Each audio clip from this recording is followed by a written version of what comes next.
fire inside of us, both of us. Whew, Lord, that man is a fire. Yeah. In fact, it's so funny. I used to hate that fire about him because I was catching the flames. Yeah. But now I love it because somebody else may get it. Like, let somebody talk about me and the kids or whatever. Don't say that mess in front of him. Yeah. Because at the end of the day, you guys are his family. Yes. So, of course. And you will catch it. Like, you will catch it. Like, it's so funny. Journey and his father are the same in that regard. Calm, easygoing men. Let it be the wrong day. Let you step to them the wrong way. Yeah. You gonna catch all the hell. Right. Like, it's so funny. You were talking about this movie Get Out, but my one of my favorite movies is Tombstone, and there's a scene in that movie where Wyatt Earp or Kurt Russell is like, you tell him I'm coming and hell's coming with me. I hear that. He'll be like, you hear? Hell's coming with me. Right. That is if you cross Chulo. Right. Don't cross that man. Right. So it's good to be on the other side of things. Right. Because if somebody messes with us, right. I'm not worried at all. Right. I understand 100%. It's all good. So you guys, we're going to take a quick commercial break. And when we come back from commercial break and we're talking about this ugly side of parenting, we're going to talk about the hard side. We're going to talk about the sons and daughters that are in jail, the sons and daughters that are on drugs, that the side of parenting that you never even thought that was going to happen when those nurses laid that baby on your chest. So we'll be right back with Breaking Berries with Miss D and special guest today with Krystal Renee. Hey.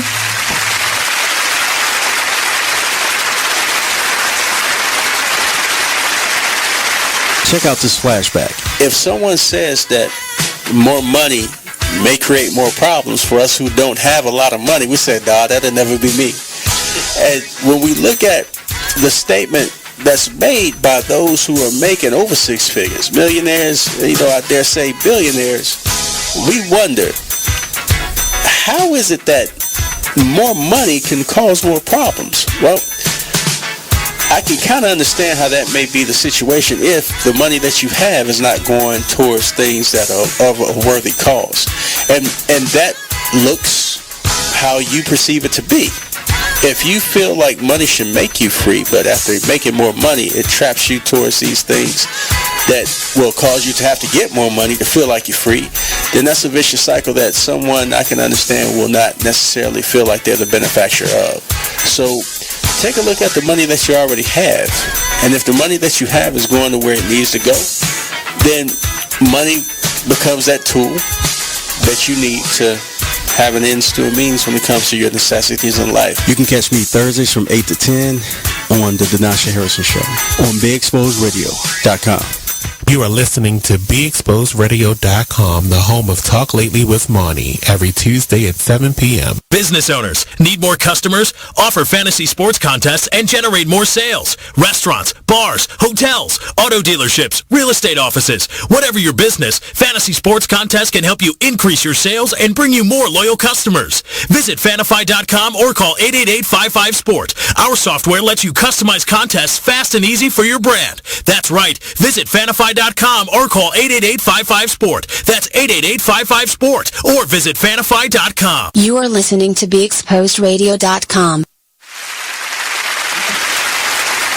Alrighty, guys, we are back here in the studio. So we are talking about the ugly side of parenting, and right before the commercial break, I said I'm going to touch base on, again, parenting. It's unpredictable. Yes. Even though there's psychologists out here and there's books and guidelines that weren't there before, because still technically you get a book on how to drive a car.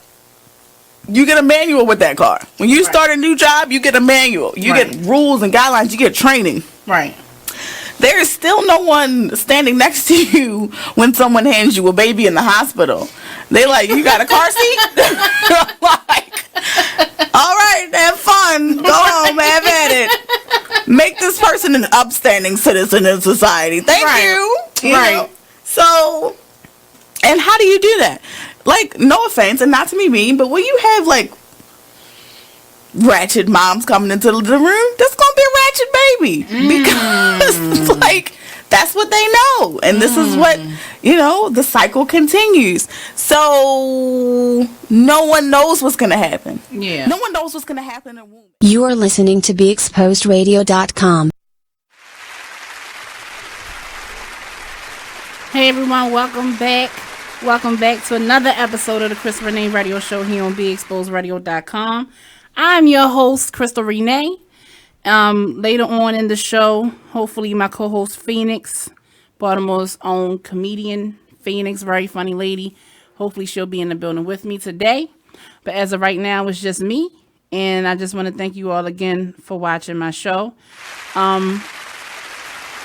It is 58 degrees today in Baltimore, Maryland. It's a rainy day. I want to do a moment of silence real fast. Today is one of my guardian angels' birthdays. My Aunt Ellen would have been 66 today.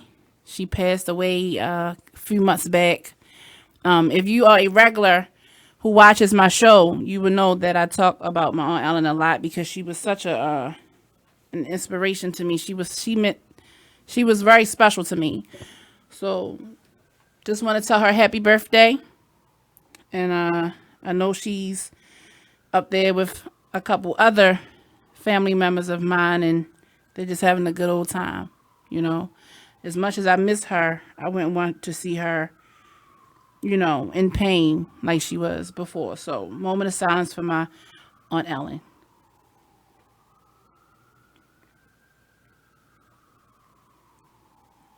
Thank you. Just wanted to get that out the way.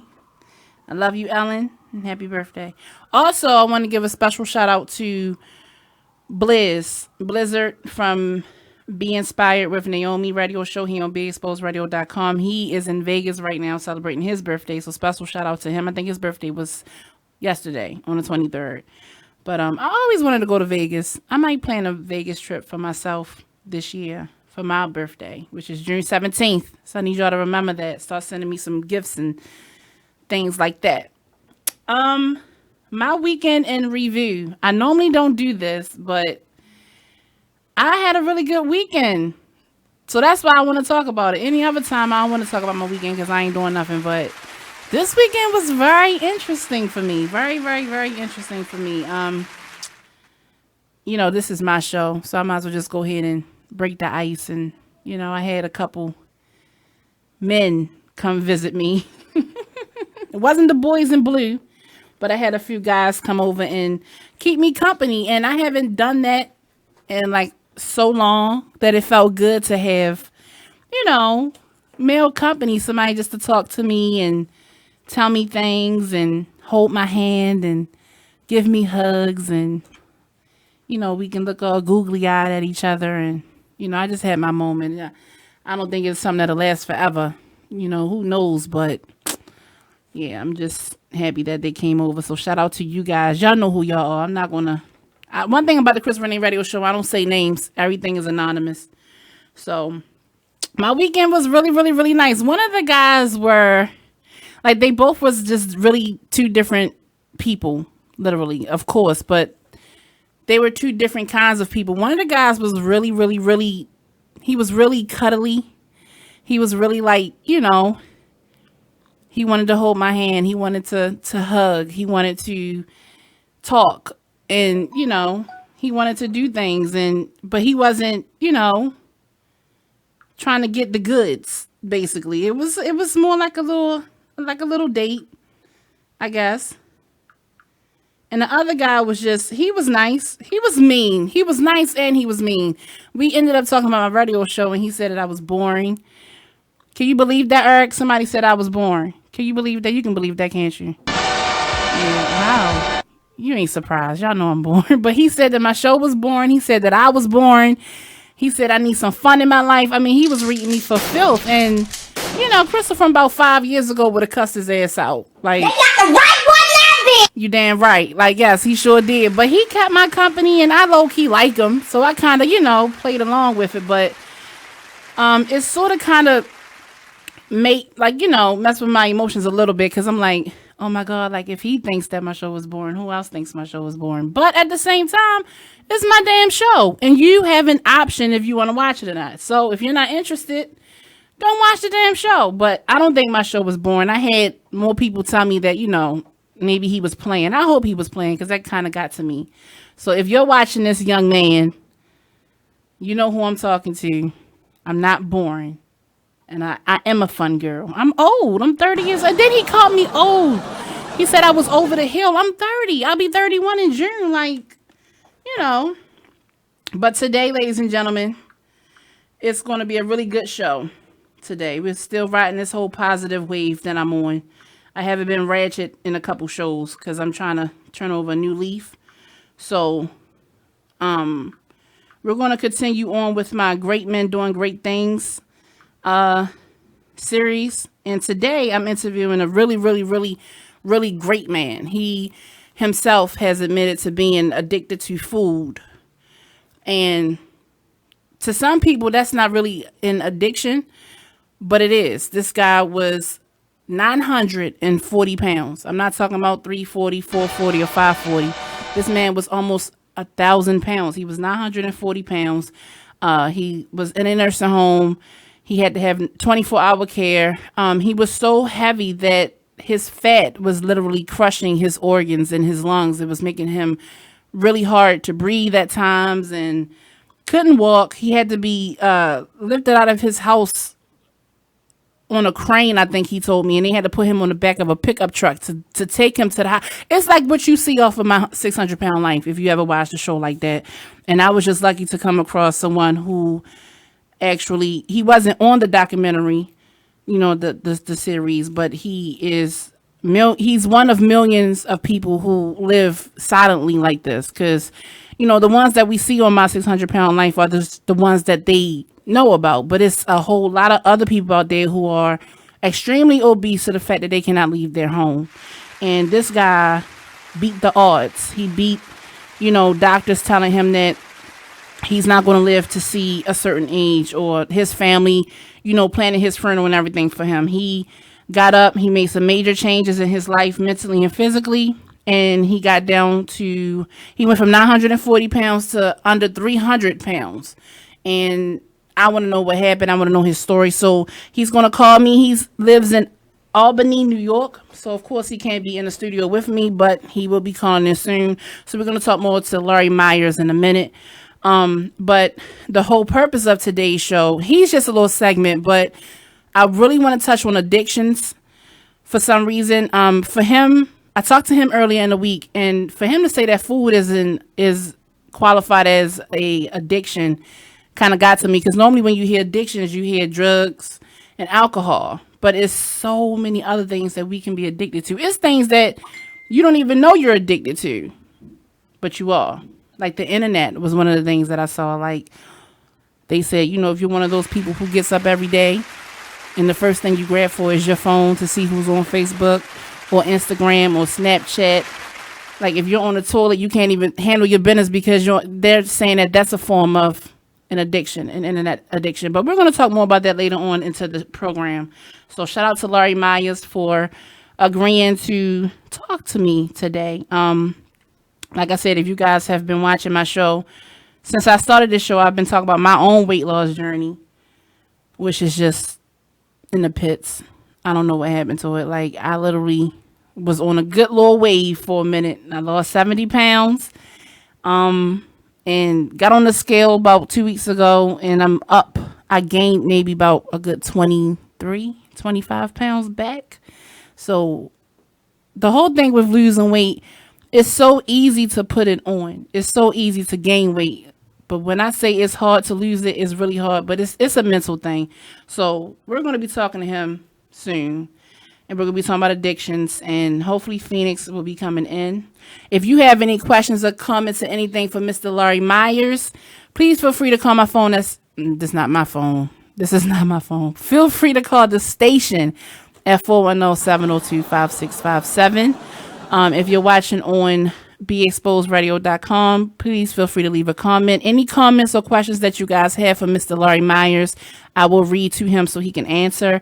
If you need to know more about meal prepping, if you want to know a little bit more about gastric bypass surgery, because he had that also. He actually lost 400 pounds on his own and then decided to get the gastric bypass surgery, and has numerous skin removal surgeries also. He has 60 pounds of skin. 60 pounds of just skin was removed from his body.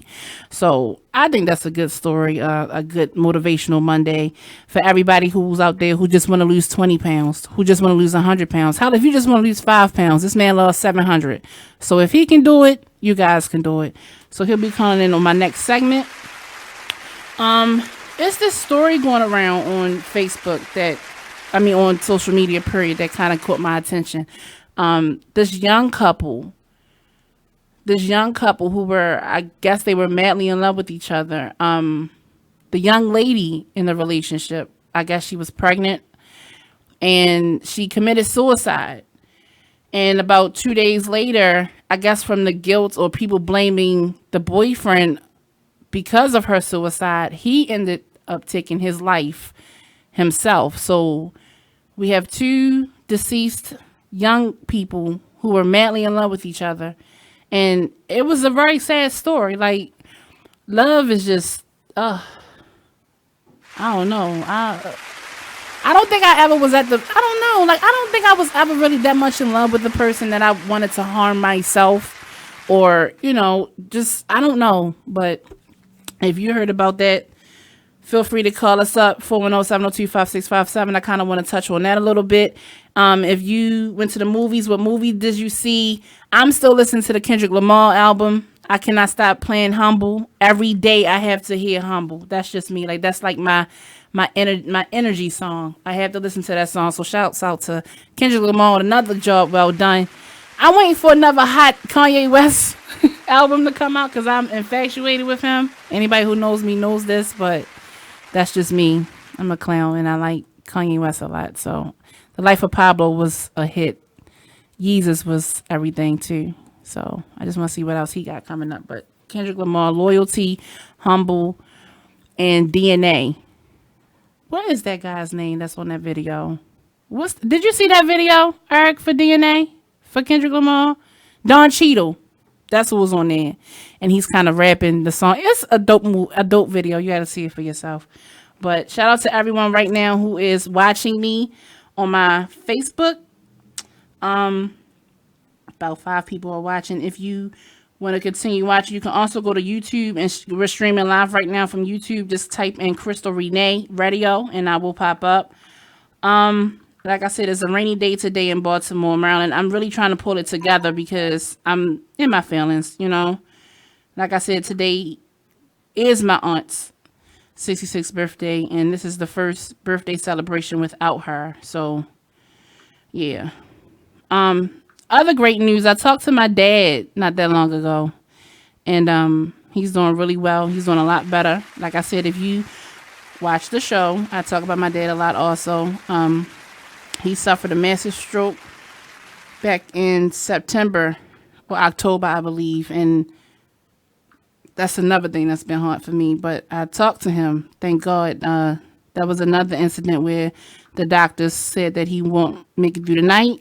But if you are a believer in God, you know that he has the final say. So all these doctors out here, if you're going through a storm, a health storm, or some kind of medical thing, and these doctors are giving you the bad news, pray.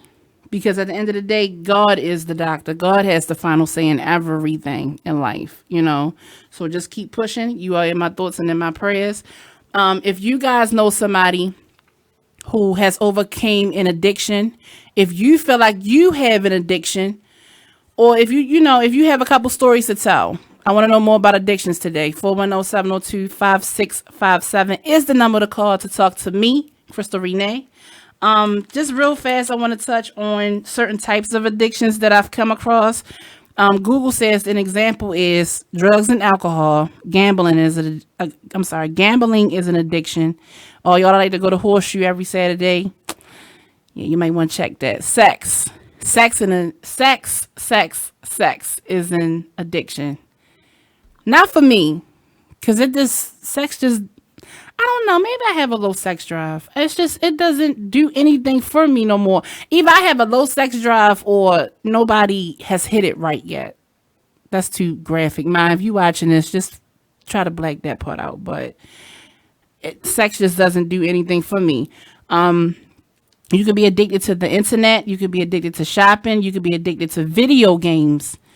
I was surprised to see video games, but when you look on it, a lot of guys and women are gamers, but that's also an addiction. Binge eating and food addictions is another addiction that plagues America. And that's why I have Larry Myers calling in to talk to me more about that. You can also be, ladies and gentlemen, addicted to love and drama. I wonder how many drama addicts are out there, because child, these girls, what was that? Somebody on the phone? Oh, they hung up? If you're trying to call in, give me a call back at 410. Somebody is on the phone. They are. Hey, you're on with Krystal Renee. Hello? These no word? Hello? Hi, hello, you're on with Krystal Renee. Hey, this is Larry Myers. I can barely hear you. Hey, Larry, how are you? Can you hear me now? Yeah, now I can hear you. Well, I was expecting your phone call a little later on into the show, but thanks for calling. Do you mind holding on? Because I'm pretty sure I'm going to have a commercial break. You mind holding on after the break a little bit? Sure. I'm sorry. I can call back. Okay, do me a favor. Call me back, because I'm about to go right to commercial break. But I need you to call me right back, Larry, because you are I'm sorry, my guest I for couldn't the hear day. you. I said, just hold on for a minute for me, because I got to go to another quick commercial break. My first commercial break, okay? Larry, can you hear me? Okay, he hung up. I asked Larry to call in at 5:30. Is it 5:30? It's not 5. I didn't think it was either. But hopefully he calls back. I hope he calls back, because he's like who I'm talking to today. But he jumped the gun a little too early. It's not time yet, Larry. Just give me a call back. But I'm going to go to my first commercial break here on BeExposedRadio.com. This is the Krystal Renee Radio Show. I hope you guys are tuning in and come back soon. We'll be back after this message.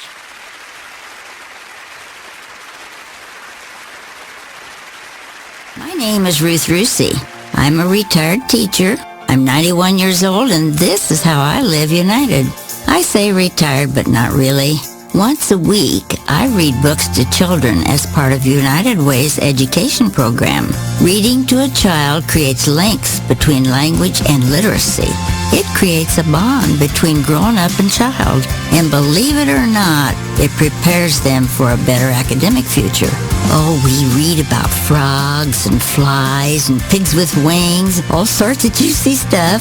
It's a joy to watch all those little faces. I figure I have the time and they have the need.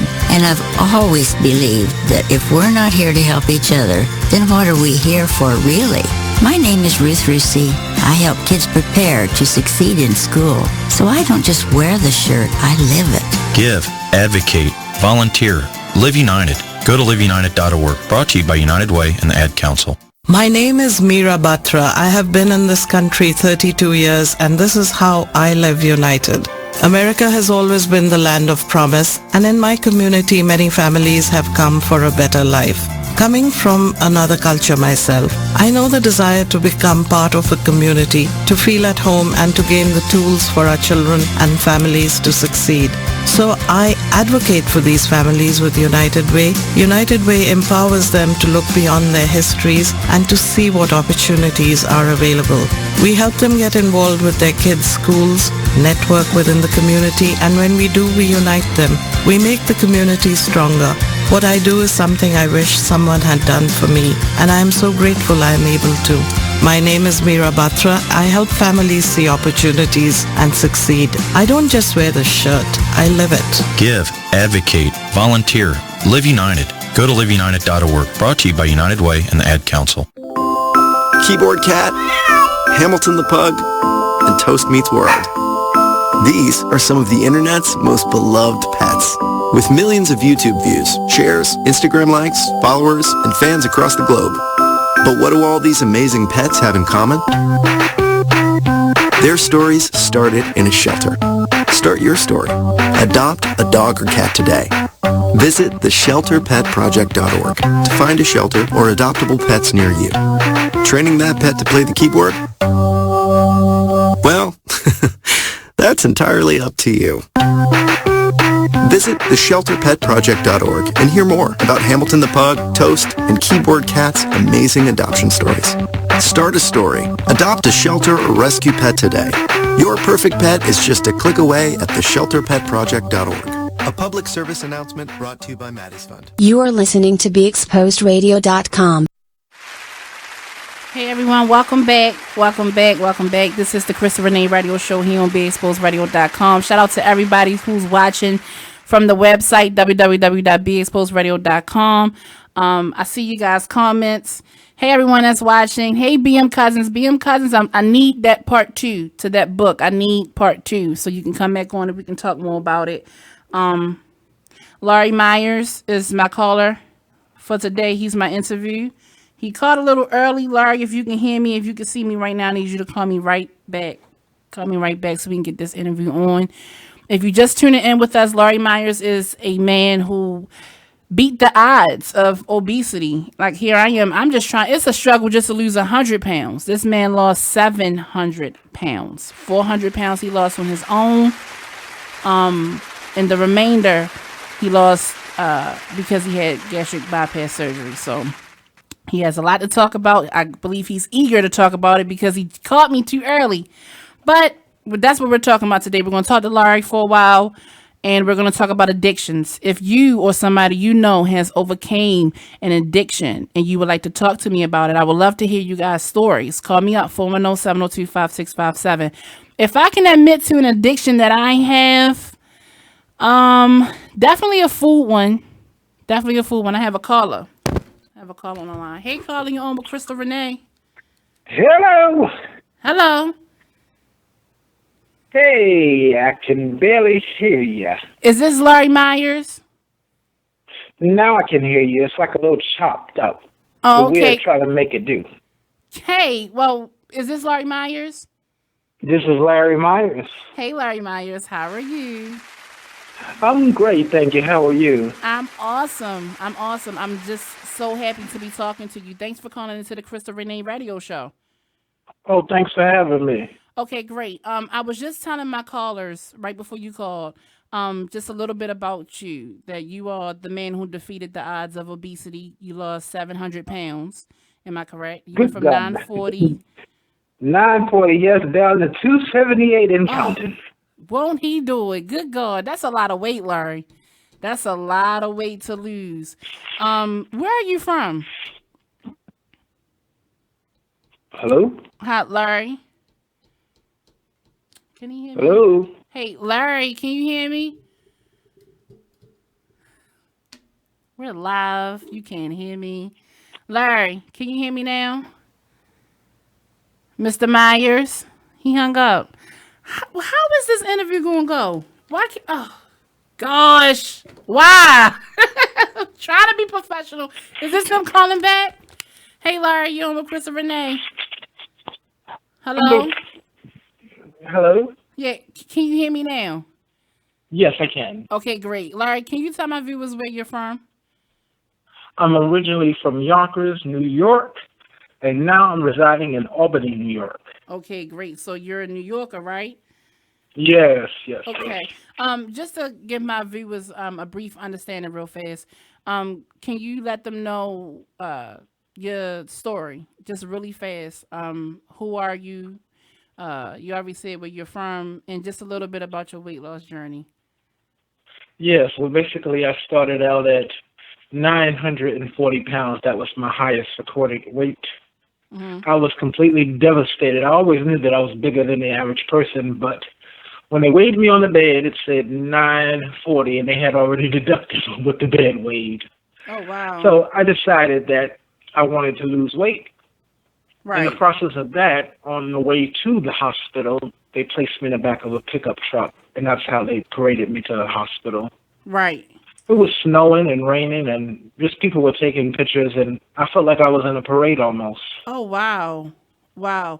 thinking back on that particular day when the paramedics were putting you on the back of a pickup truck, what exactly was going through your mind? You understand what I'm saying? Like what? What in the world did I get myself into? But I knew that I was going to get out of it. Right. Right. I'm 41 now. Mind you, this is 9 years ago. Right. Right. And I just love food. I don't sit around here and beat around the bush and lie to anybody. At 940 pounds, I was never a diabetic. Didn't have high blood pressure. Right. No diabetes, no anything. Larry ate some serious food. Right. What kind of foods did you like? Because me personally, I can kind of say that I'm kind of addicted to food. Like I like chicken and cheeseburgers. Chinese food. Chinese Sesame food. Like, chicken and what pork was fried your rice. addiction? Sesame chicken and pork fried rice. Oh my gosh. And soda. Yes. A And, nice cold and Pepsi. Funyuns, all kind of chips and dips. Yeah. Hey, my mother cooked. She made sweet potato pie, so that was my weakness in cheesecake. Oh, God. That sounds so good. But right you know, the now. thing about it is you can still have those things, just have it in moderation. With me, when I decided to lose weight, I gave it all up. I woke up one day, I said I had enough. Yeah. I was in a nursing home for 2.5 years. Right. Right. Right. And I remember like it was yesterday in that nursing home, crying on my bed. I said, you know what? I had enough. Aww. And I knew that I couldn't have gastric bypass at that point because I was 940 pounds. Right. I said, okay, Larry, the only thing that gastric bypass is going to do is shrink the size of my stomach. So Right. mentally, I put my mindset like I had already had gastric bypass. I ordered 1,000 Jello cups off Amazon. Okay. Empty Jello cups. Wow. So mind you, we're going from being a compulsive overeater to almost undereating. I'm not Right. recommending this to anybody out there, but this is what I had to do. Right. I took 3 Jello cups, and whatever the kitchen brought me, which is, give you an example, it could be chicken or broccoli or lasagna, whatever it is, I would put it in 3 cups for lunch and dinner. And whatever couldn't fit in those 3 cups, it didn't go in my mouth until I was able to get up out the bed. That's the way I ate. Wow. And I wound up dropping 400 pounds on my own before gastric bypass. Just by basically cutting your portions, you dropped 400 Absolutely. I pounds. cut my Wow. portions not in half, but triple half. I cut Yeah. it down. Right. And I mean, Right. if you look about it, think about it, I mean, it's an addiction. Any type of, I mean, I never smoked, never drank, never did any type of drugs, but I abuse food. And you got to eat to live, but you don't That's have to true. overeat. Right. Right. Do you would you describe yourself as an emotional eater, a stress eater? Like, what made you, decide to take in a I huge would quantity say- of meals, Oh, I would say everything. I mean, I lost my mother and my sister 8 months apart, but let's keep it real. I was big before we buried my mother. Yeah. I was Yeah. in a wheelchair before they buried her. And I mean, I was so big, my bed would have to be on center box because I would break the railings down. Wow. And I mean, I was in great denial. Yeah. Yeah. Different people that I love would say, Larry, you look like you're getting bigger and bigger. You better do something about it. I said, leave me alone. I'm fine. I'm only 500 pounds. But that's Right. not normal. Right. 500 pounds is not normal. Yeah, it's not. It's really not. Who were the people who you would cite that motivated you? Like, was it like a special somebody in your life, like maybe a relative or a good friend who pushed you? Because we all have a goal, but we all have that one person who pushes us. You understand what I'm saying? Like, was there somebody in your One life of like my Aunt Gerd, she stayed on me and kept encouraging me that I could do it. that? Right. She always pushed me and told me that I could do it, and don't let nothing happen to you like that. Right. Because I mean, I was so afraid that I was going to die. I looked up what do they bury a person in. That weighs 800 and 900 pounds, and when I do my PowerPoint presentations, I show it to the crowd, and it's real. Right. Obesity is something real, and it can take you out of here, but we have the choice. I always tell people you have the power to change your life. Right. Right. In your own words, when was enough enough? Like, when was enough enough? Was it when you were in the nursing home? Like, when did it click for you, that I have to change? When they put me on the back of that truck and paraded me to the hospital. Yeah. And I had other episodes before then. I mean, give an example, fell on the floor and couldn't get up and had to call the paramedics and laid on the floor for 9 hours before I decided to call someone to help me get up. All types of things. Wow. All types of things happened, but I ignored it. That's what I tell people. When you have enough, you'll change it, what you got to do. Right. And I think that what you just said, Larry, it not only does it apply to food addiction, but to any addiction. Whether you're addicted to alcohol or drugs or anything, it has to come a moment in your life where enough is enough. We're just tired. Absolutely. I look at working out like it's a job, especially when I speak to women, because a woman is going to do anything they have to do to put food on their kid's table. Right. And to keep a roof over their head. Right. And whether it's snowing, raining, or whatever the case may be, if your child is hungry, you're going to walk to that supermarket. That's true. And that's the same way I look at exercising. I'll get up and get to moving. Right. Sick, whatever. Right. It's your story is just so inspirational. Really fast before I go to my next commercial break. What are the outlets that you've told your story on? I know you were on Inside Edition, correct? Yes, I was on Inside Edition 3 times, actually getting ready to air a part of my skin surgery. And I did Good Morning America. I've done Access Hollywood. I've done Eyewitness News. And all the list goes on, but never mind about that. I tell you, the list goes on, and it feels good to be able to encourage someone. Someone would have told me about 9 years ago that I would be an inspiration and be speaking to people. I would have told them, get out of here. Right. So, I mean, it's a blessing to be able to speak national and help a lot of people around the world. I mean, I get emails from people in other countries, and it's been overwhelming. And I mean, I'm grateful. I'm very, very grateful to be able to help someone else. Right. What was the best compliment you've received after your weight loss? Like, hey, Larry, you're looking good, or like, do you see more attention from women? Like, what's the best thing that's happened since you've dropped 700 pounds? Well, now that's a two-part question, two-part comment. Yeah. Well, what was exciting to me the most, going into Burlington Coat Factory and being able to pick up a 2X pants. Yes, God. And I'm going to tell you, my waist was a 98.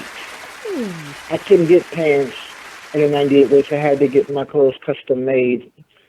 I was shopped in king sizes and big and tall, and their clothes only went up to an 8 and 9X. Wow. So it was such a great feeling to be able to go into a store and pick up a 2X. Right. Now, as far as the ladies is concerned, I'm making up for lost time now. Okay. So you have a special someone in your life? I had a girlfriend, and now I'm looking for another one. Oh, okay. Yes, it didn't work out too well. Okay, well. It didn't work out too well, but that's all right. I'm still young. I would like to get married and maybe have one or two children. I got a bunch of nieces and nephews, so it's all good. Was this particular woman, with you on your weight loss journey? Like, no, at that point I was by myself, and I think that was more by choice. Mm-hmm. I didn't even look in the mirror at myself. I was such ashamed at how I just let myself go. Yeah. So I kind of sheltered myself. Yeah. Do you think that you were depressed, like severely depressed, and that's why, like the weight? I'm sorry, the phone is chopping up again. Can you hear me now, sir? Hear me? Hello? Hear me? Now I got you. Okay. Do you think depression played a part in your weight gain? Oh, absolutely. The depression and just people in general looking at you and laughing. I mean, I can remember like it was yesterday going outside for a taxi, and the taxi would see me and just pull right off. Oh my gosh. Oh, absolutely. But what's so rewarding is I was in Walmart and I seen one of the taxi drivers. Uh-huh. Yeah. And he recognized the voice, but he said, "You're not Larry." And I looked at him and I said, "Oh, yes, I am." Yeah. Yeah. And I began to talk to him. That's why we have to be careful how we treat people. Yeah, you're we right. We really do. You're absolutely right. You are absolutely right. You know, you're absolutely right. Speaking of people, how did they change around you? Like, you know, like the people who are in your environment or in your circle, have they changed to you know, like how they talk to you or how they feel about you, or you don't pay that stuff any attention? The ones that really know me, they look like they're in shock a little bit sometimes when they're around me. Mm-hmm. But some other people, once I show them my pictures, they're stunned almost, because it's not like, that's not real. I mean, I've been asked on national TV, was those pictures, you know, photoshopped? And I'm like saying, no, are you kidding me? That was actually me. Right. No, them pictures ain't photos. That was me. I mean, I lived that life. I mean, I was in a nursing home, and I recall when the ambulance had dropped me, and they dropped me several times, but this particular time, one of the director of nursing, she said to me, well, maybe the zoo could x-ray you. No, she didn't. Really? Yes, she did. Yes, she did. But, you know, that gave me more motivation. Yeah. That gave me more motivation to push, because I knew that I had to get myself out that situation. So now I can help others, because there's so many people that's in my predicament. Right. Well, I know you used to eat Chinese food, right? Yes. What do you eat now? Like, what is your go-to meal now? Salad. All types of salad, vegetables. And I'm not just saying it. I mean, people come to my house, they look at my refrigerator, they say, oh, honey, you don't have food, you need food. I said, no, I have just what I need. I hear that. Just what I need. I mean, I've learned, I had to revamp my whole way of thinking, and just in general, I will bake squash, zucchini. Thank God you can cook chicken 5,000 different ways. I mean, I will just saute it, boil it, bake it, you know. I won't fry it. Yeah. But I'll put Pam spray in the oven with my chicken and just, you know, grill it. Do you have? And I don't buy meals? soda. I don't believe in that. Okay. I don't believe in. You bet not neither. I do, and that's probably why I gained like 20 pounds back. Like thinking I'm okay eating a pizza because it's a cheat meal, and then is it worth it? Is it worth it at the end of the day? No, it's not, because I feel crazy. Like I feel so bad that I gained that weight back like that. Oh, it was so. And you know the thing about it is, let's be real. It's so easy to put back on weight if you don't grab a host to it. Right.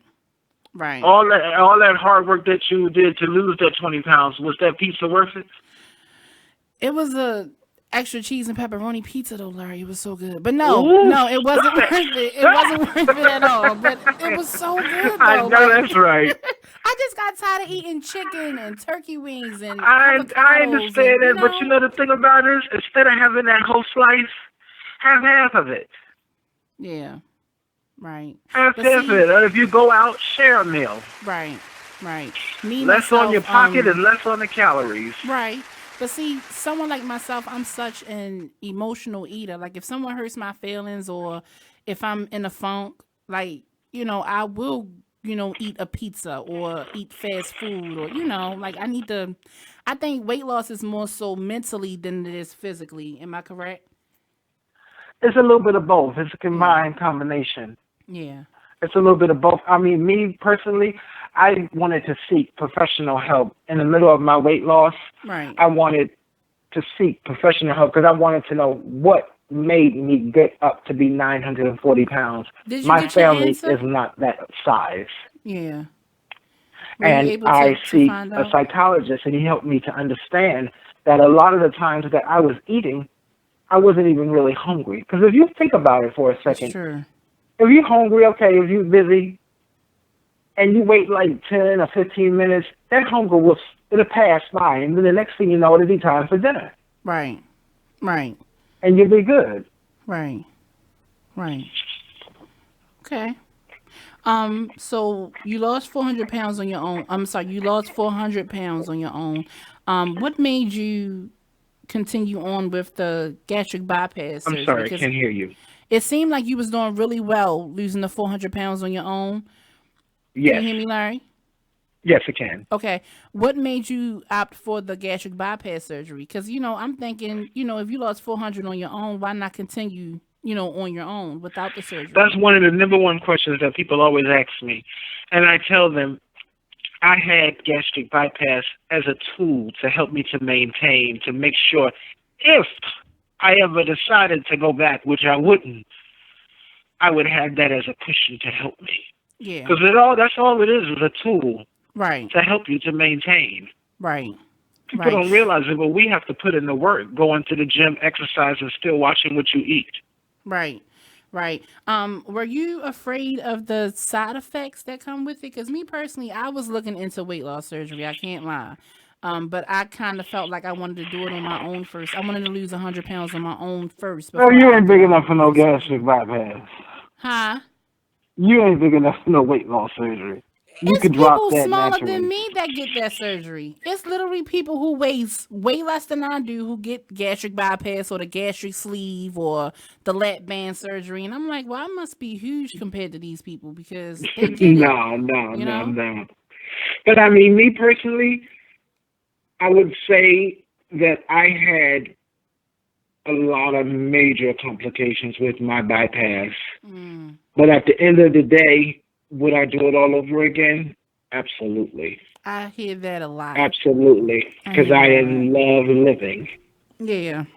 We take life so for granted. Just being able to get on the city bus or just being able to run a jog or just the small things that people do normally. Right. We can take for granted. Right. Right. Looking back, do you kind of regret getting that big, or do you feel like it was supposed to happen so you can be the person you are today? Like, are you angry that you was that size at one point in life, or At one point, I was doing a talk show that they have not aired yet, and someone asked me that question. You're pretty good now, and I said, you know what? I used to say that I regretted, gaining all that weight, but then when I looked at the amount of people that are touched and that I'm helping, I believe that this was the way my life was supposed to turn out. Right. Because Yeah. it's priceless. Right. Won't he do it? God is so good. Speaking of God, All right now. Did you kind of lean on any kind of religious aspects? Like, like were you like during your journey, like did you pray a lot? Did you talk to God a lot? Because I feel as though, us as humans, as regular people, we can only do but so much. But, our strength comes from God, like in my opinion, so like, would you like an avid prayer? Like, did you have people praying for you? Now, let me tell you this. I got a comment before I tell you about that. I did a national show, and they asked me, instead of saying, Jesus, could I use the universe as an example? Mm-hmm. I am very, very religious. And before I lost a pound, God showed me my smaller body in a vision. Okay. So that let me know that everything was going to be all right. That's right.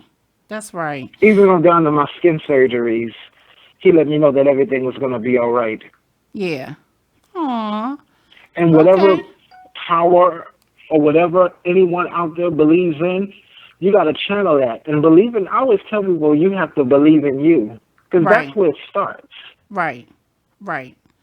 And never mind about, sometimes people put off, well, I'm going to start my diet or my exercise tomorrow. Start today. Okay. It ain't 12 midnight yet. Start today. Right. I have a question on my Facebook Live. Someone wants to know fresh veggies or frozen veggies. Which one do you recommend to eat on a weight loss journey? I would say more fresh. More fresh veggies? Yes. Okay. Rosalind Busey, who was my cousin, she wants to know fresh veggies or frozen veggies. What's the difference? Yeah, I mean, definitely. You get more nutrients with the fresh vegetables. Like, I mean, I can get a bag of frozen zucchini and squash, but I prefer fresh vegetables. Right. Do you have a favorite exercise regime, or I lost you again. You love what? Hello? Hello? Can you hear me? Hello? Can you hear me? Hello? Someone else is on? Hello? Hello? Can you hear me? I don't think he can hear me anymore. Larry, he's gone. Okay, I don't know what happened. We had a little bit of technical difficulties. Larry, please call me back. That interview is getting pretty good, right, Eric? This man was 940 pounds, and is this him calling back? Hey, Larry. Hello? I just wanted to call back to say thank you so much for having me. Okay, no problem. I wish I could have talked to you a little bit more, but I think I'm having a little bit of technical difficulties on this side. But anytime you want me back on, just let me know and I'll be here. Okay, and listen, I just want to thank you for being such an inspiration to so many people. Can you let my viewers know? Anytime. And remember, we can make it. Take one day at a time. You guys be blessed. Right. Larry. Yes. Hello? Can you let my viewers know where they can find you on social media, please?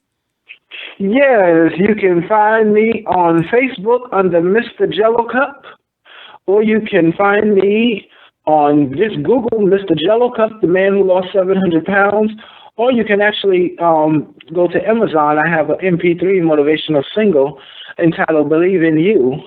Okay. You can digital download that for only 99 cents. Okay. But look me up on Facebook, send me a message. I am very approachable. Anybody that I can help, I'm more than willing to. Yes, I believe that your story is amazing. You're such an inspiration to so many people. Continue with the good work. We're going to look out for all your motivational speeches. And thanks for calling to the Krystal Renee Radio Show, Larry. I really appreciate it.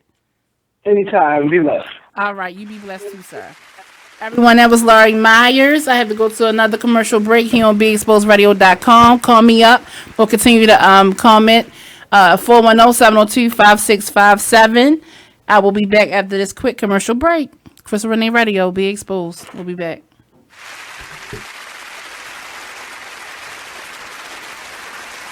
You're struggling with your mortgage. You think about it. You don't do anything but think about it. What are we going to do if we lose the house? Where are we going to go? At work. I can't let anybody find out. I'm so embarrassed. At dinner. How can I tell the kids? It's going to wreck their lives. And at 3 o'clock in the morning. I don't know what to do. I don't know how to get through this. What's going to happen to us? It's time to stop thinking. It's time to start dialing. Call 1-888-995-HOPE for a free government program that offers expert one-on-one advice about your mortgage options. I'm all alone. No, you're not. We've helped over 1 million homeowners, and we want to help you. And now there are more ways to help. Call 1-888-995-HOPE or visit makinghomeaffordable.gov. Brought to you by the U.S. Treasury, HUD, and the Ad Council. You're struggling with your mortgage. You think about it. You don't do anything but think about it. What are we going to do if we lose the house? Where are we going to go? At work. I can't let anybody find out. I'm so embarrassed. At dinner. How can I tell the kids? It's going to wreck their lives. And at 3 o'clock in the morning. I don't know what to do. I don't know how to get through this. What's going to happen to us? It's time to stop thinking. It's time to start dialing. Call 1-888-995-HOPE for a free government program that offers expert one-on-one advice about your mortgage options. I'm all alone. No, you're not. We've helped over 1 million homeowners, and we want to help you. And now there are more ways to help. Call 1-888-995-HOPE or visit makinghomeaffordable.gov. Brought to you by the U.S. Treasury, HUD, and the Ad Council. You're listening to the station with their ear to the streets. BeExposedRadio.com. Hi, I'm LeVar Burton, and I'm proud to be a book person. How do I choose a book? Sometimes it's the cover, sometimes it's the title. I guess I'm pretty visual. If a book's really impressing me and the writing is really good, I will peek and see what the last paragraph is, because the endings of books should rock you. I am a book person, and if you're a book person too, read to a child and spark a lifetime of ambition. Join me at bookpeopleunite.org, because reading is fundamental. A public service announcement brought to you by Reading is Fundamental, Library of Congress, and the Ad Council. Check out this flashback of the Artist Exchange Radio Show on BeExposedRadio.com. Welcome back to the Artist Exchange Radio Show, here live on BeExposedRadio.com. In the building, we have live Mr. Michael Ryder. There we go. And Mr. Steve Yarn. They're doing a partnership based on what was it again? The stories of the Vulcan Blazers. An awesome production that they have coming up. And now the name of it will be called Baltimore Heat. There we go. They were telling us a little bit about, they're in the pre-production phase of developing this Baltimore.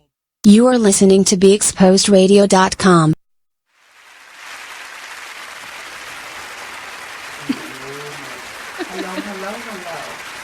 Okay, we're back, and I'm back, and this is the Krystal Renee Radio Show. Yes. With your co-host, Phoenix. Yes. Who's finally arrived. I love my new job. But it's a time constraint for this show in particular, but by all means, I definitely am enjoying it. I'm going to try to stick this out as long as possible, see what I can do. Okay. But pleasure to be here. It's a pleasure Always having a pleasure you. to be here. It's So- always a pleasure to see you. So tell me what I missed, because I actually tried to tune in, but I was still sitting at my desk. I just had an interview with a guy named Larry Myers, and he's been on Inside Edition. He's been on Good Morning America. He's been on a couple different other television shows because he lost 700 pounds. Oh, He congratulations. was 940 pounds, and he was giving us just a little bit of information on how he did it and what caused him to be that big, or and one of the touching things that I got from it was he said that the moment when enough was enough for him was when the paramedics was putting him on the back of a pickup truck to take him to the hospital. Amen. He said he felt like he was in a parade because everybody was watching. The doctor said he wouldn't make it. Some family members was planning his funeral. He lost 400 pounds on his own. He would take his food and just put them in Jell-O cups, and that's what he'll eat. Like, he'll put as much of his breakfast food into one Jell-O cup, and that was breakfast, lunch, and dinner. And he lost 400 pounds on his own, and the remainder weight that he lost, he had gastric bypass surgery. Okay. He's now filming a documentary that because he's in some kind of contract with the station that, the company, he couldn't say what it was or anything, but I thought it was, it was pretty cool. Yeah, it's definitely not just touching, but motivational, inspirational. Yeah, but then I feel bad because before I got here, I had a shrimp basket with ketchup and some pepper. I'm like, let me tell you something. I can't stop eating that stuff. But like, you know what? You can't feel bad for somebody else's experience. Right. He had, and possibly one day. Now I'm gonna be honest. I pray I can lose 9. I pray I can lose 40. 940. You said he lost 740 altogether. Yeah. He was 940 and he lost 700. He lost 700 pounds. Yeah, I wish I could just lose 9 pounds. I Yes, wish I could just lose 40 pounds. But since I can't seem to do either, I'm with you on the basket. Right. It's okay. I'll take a basket. I've been craving some ice cream. Oh my gosh. Yeah. Yes. But, definitely motivation for a Monday. When you do your motivational Monday, I wish you had given him an opportunity, but that is motivation enough. Yeah. To do 400 on your own is definitely, a blessing. And I'm sure it took a lot. That's a lot of willpower. Yeah, he said that. Yeah, that's a lot of willpower. I don't have the willpower to pick up a Jell-O cup because I hate Jell-O. I don't like Jell-O either. I know I wouldn't fill a Jell-O cup. Yeah, and one thing that he also said that he was addicted to food, so I also want to touch on addictions. So I asked the viewers if they know someone or if they overcame a certain addiction, then they can call in. And it's many different types of addictions out there. You have drug and alcohol abuse, you have gambling addiction, sex is an addiction. Sex is an addiction. The internet is an addiction. They call that nymphomania. Oh, okay. Yeah. The internet. Shopping is an addiction. Video games, binge eating is an addiction. Now, people have already called to give you all of these addictions? No, not yet. I just found this off the internet, basically. Okay. But the only person I talked to so far was just Larry. Okay. And a couple celebrities have dealt with addictions. Selena Gomez. Selena Gomez, Britney Spears, and Rob Kardashian has all admitted to having food addictions. Rob is addicted to pizza, sodas, fries, and Chinese food. Britney Spears like iced coffee and hot Cheetos. Selena Gomez is like a candy girl, M&Ms and I'm Kit down Kats. with the iced coffee. I'm kind of like a Rob addiction. Like I like pizza and Chinese and I'm not French addicted to fries food. If there were a food I would say I'm addicted to, I'm probably more so addicted to snacks. I love cake. Yeah, but I'm really finicky about my cake. I'm really finicky about so I'm not really addicted to food. I'm addicted to other things. I'm addicted. What would you say is your addiction? Oh wow, my phone. Your phone. I'm totally addicted to my phone. I'm lost without my phone. Yeah. I'm addicted to probably electronic devices, my phone, any form of communication, anything that allows me to be able to touch space with people. Right. So between my phone, I'm addicted to my phone. I'm addicted to my lip gloss. I'm very much addicted. your lip gloss. I'm addicted to my lip gloss. I'm addicted to lip gloss. I'm anal about my. Yeah. Mine will be food. Definitely addiction to food. And I think I'm kind of, I don't know, I'm going to go left field with this one. I think I'm addicted to pity parties. Wow. Want somebody to feel sorry for me all the time. Wow, You know, I'm working on it. I'm gonna keep praying on that. But you know what? That's a good. Listen, putting it out there is a prayer in itself. Yeah. You know, once you make that observation, then you make that declaration. You've basically made that prayer. So Yeah. I'm gonna pray with you on that one because Amen. nobody should be addicted to drama and pity parties. Yeah. But you can't help it. You know, it's the attention that you get. Right. And a lot of people don't realize that at times, even the attention that you're seeking can be negative attention. That's true. Because eventually people go, all right, listen, how many pity parties can you have? Right. A pity party is like a baby shower. After the third baby, hey, listen, we ain't throwing no more baby showers. Exactly. We ain't throwing no more. We ain't gonna keep parties. supporting your habit. Yeah, basically. we had a pity party when you broke up with him. We had a pity party when when you lost your house. We had a pity party when listen. Right. After a while, you just grow. Yeah, it's played out. You're just going through some things. Right. Columbus Short has admitted to being addicted to cocaine and alcohol. Michael Jackson, painkillers. Lamar Odom, prescription drugs, cocaine. Samuel L. Jackson said in the 80s he was an avid cocaine user. Wendy Williams describes herself as a functioning addict when she was out there. Naomi Campbell was addicted to cocaine. Lindsay Lohan, cocaine, pills, alcohol. Kirk Franklin and Terry Crews. Terry Crews is the actor who was the father on Everybody Hates Chris. He's addicted to pornography. They was addicted to pornography. Shaka Khan, Mary J. Blige, and Bobby Brown were all addicted to cocaine and alcoholism. So I got to go to another quick commercial break. When I come back from this commercial break, we're going to talk about more real addictions because those are addictions that we already know about. Oh, yeah, that's true. That's true. We're going to talk about some more. Like I said, if you guys can hear me, if you overcame an addiction or you know someone who's overcome some kind of addiction, or if you think you're addicted to something, call us up. Join us on this topic. 410-702-5657. The Krystal Renee Radio Show with my co-host Phoenix. We'll be back.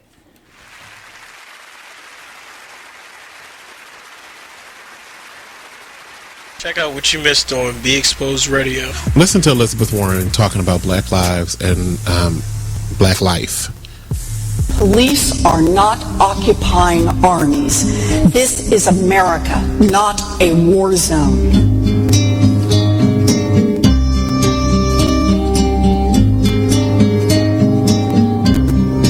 I speak today with full knowledge that I have not personally experienced and can never truly understand the fear, the oppression, and the pain that confronts African Americans every day. Don't you just want to kill yourself? I mean, not from what she was saying, but from the music that was playing in the background. I just want to, oh gosh, but every word she said was prolific, and it did not come from what is now becoming mainstream as white privilege. She has a sensibility about her, and the way she speaks about different things that has, from the first time I saw her, I can't remember what state she's in. I think she's in like North Carolina or something like that. Somewhere I'm not going. That some kind of sensibility about her that makes me like her for president. But she's not running. We have this old guy that looks like he should be on the popcorn box. Then we have Martin O'Malley. Fine. We'll settle if we must. Hillary, who I like, but she just has to fight against all this controversy, and that's the hard part of it all. Then we have Huckabee. I could have swore he died, like in one of those books, like a fairy tale book. Trump, we'll get to you in a moment. Meet with all these black folk in one room, and they just fell for it. Like, he must have been giving out $100 bills behind them. Check out the Talk Lately show every Tuesday nights from 7 p.m. to 8 p.m. right here on BeExposedRadio.com. You are listening to BeExposedRadio.com. I'm not at another Are we on? I know I don't never put my earphones on. Turn your earphone down a little bit for That's me. why you got to put your earphones on so that you know that we are on. And now that we are on, Yes. I need you to know that we are. We were discussing it during the break, and one of the things that we opted to talk about was actually positive addictions. Right. Because there are some things that we can be addicted to that have some benefits. Right. You know, I personally am addicted to my laptop. I feel unproductive without it. You know, when you see me, you see my laptop. If you don't see me with my laptop, chances are I'm not being productive. I got no plans on being productive in the next 2 to 4 hours. Right. If I don't have my laptop on me. What, 2 to 4 hours? Yeah, that's all. That's the max.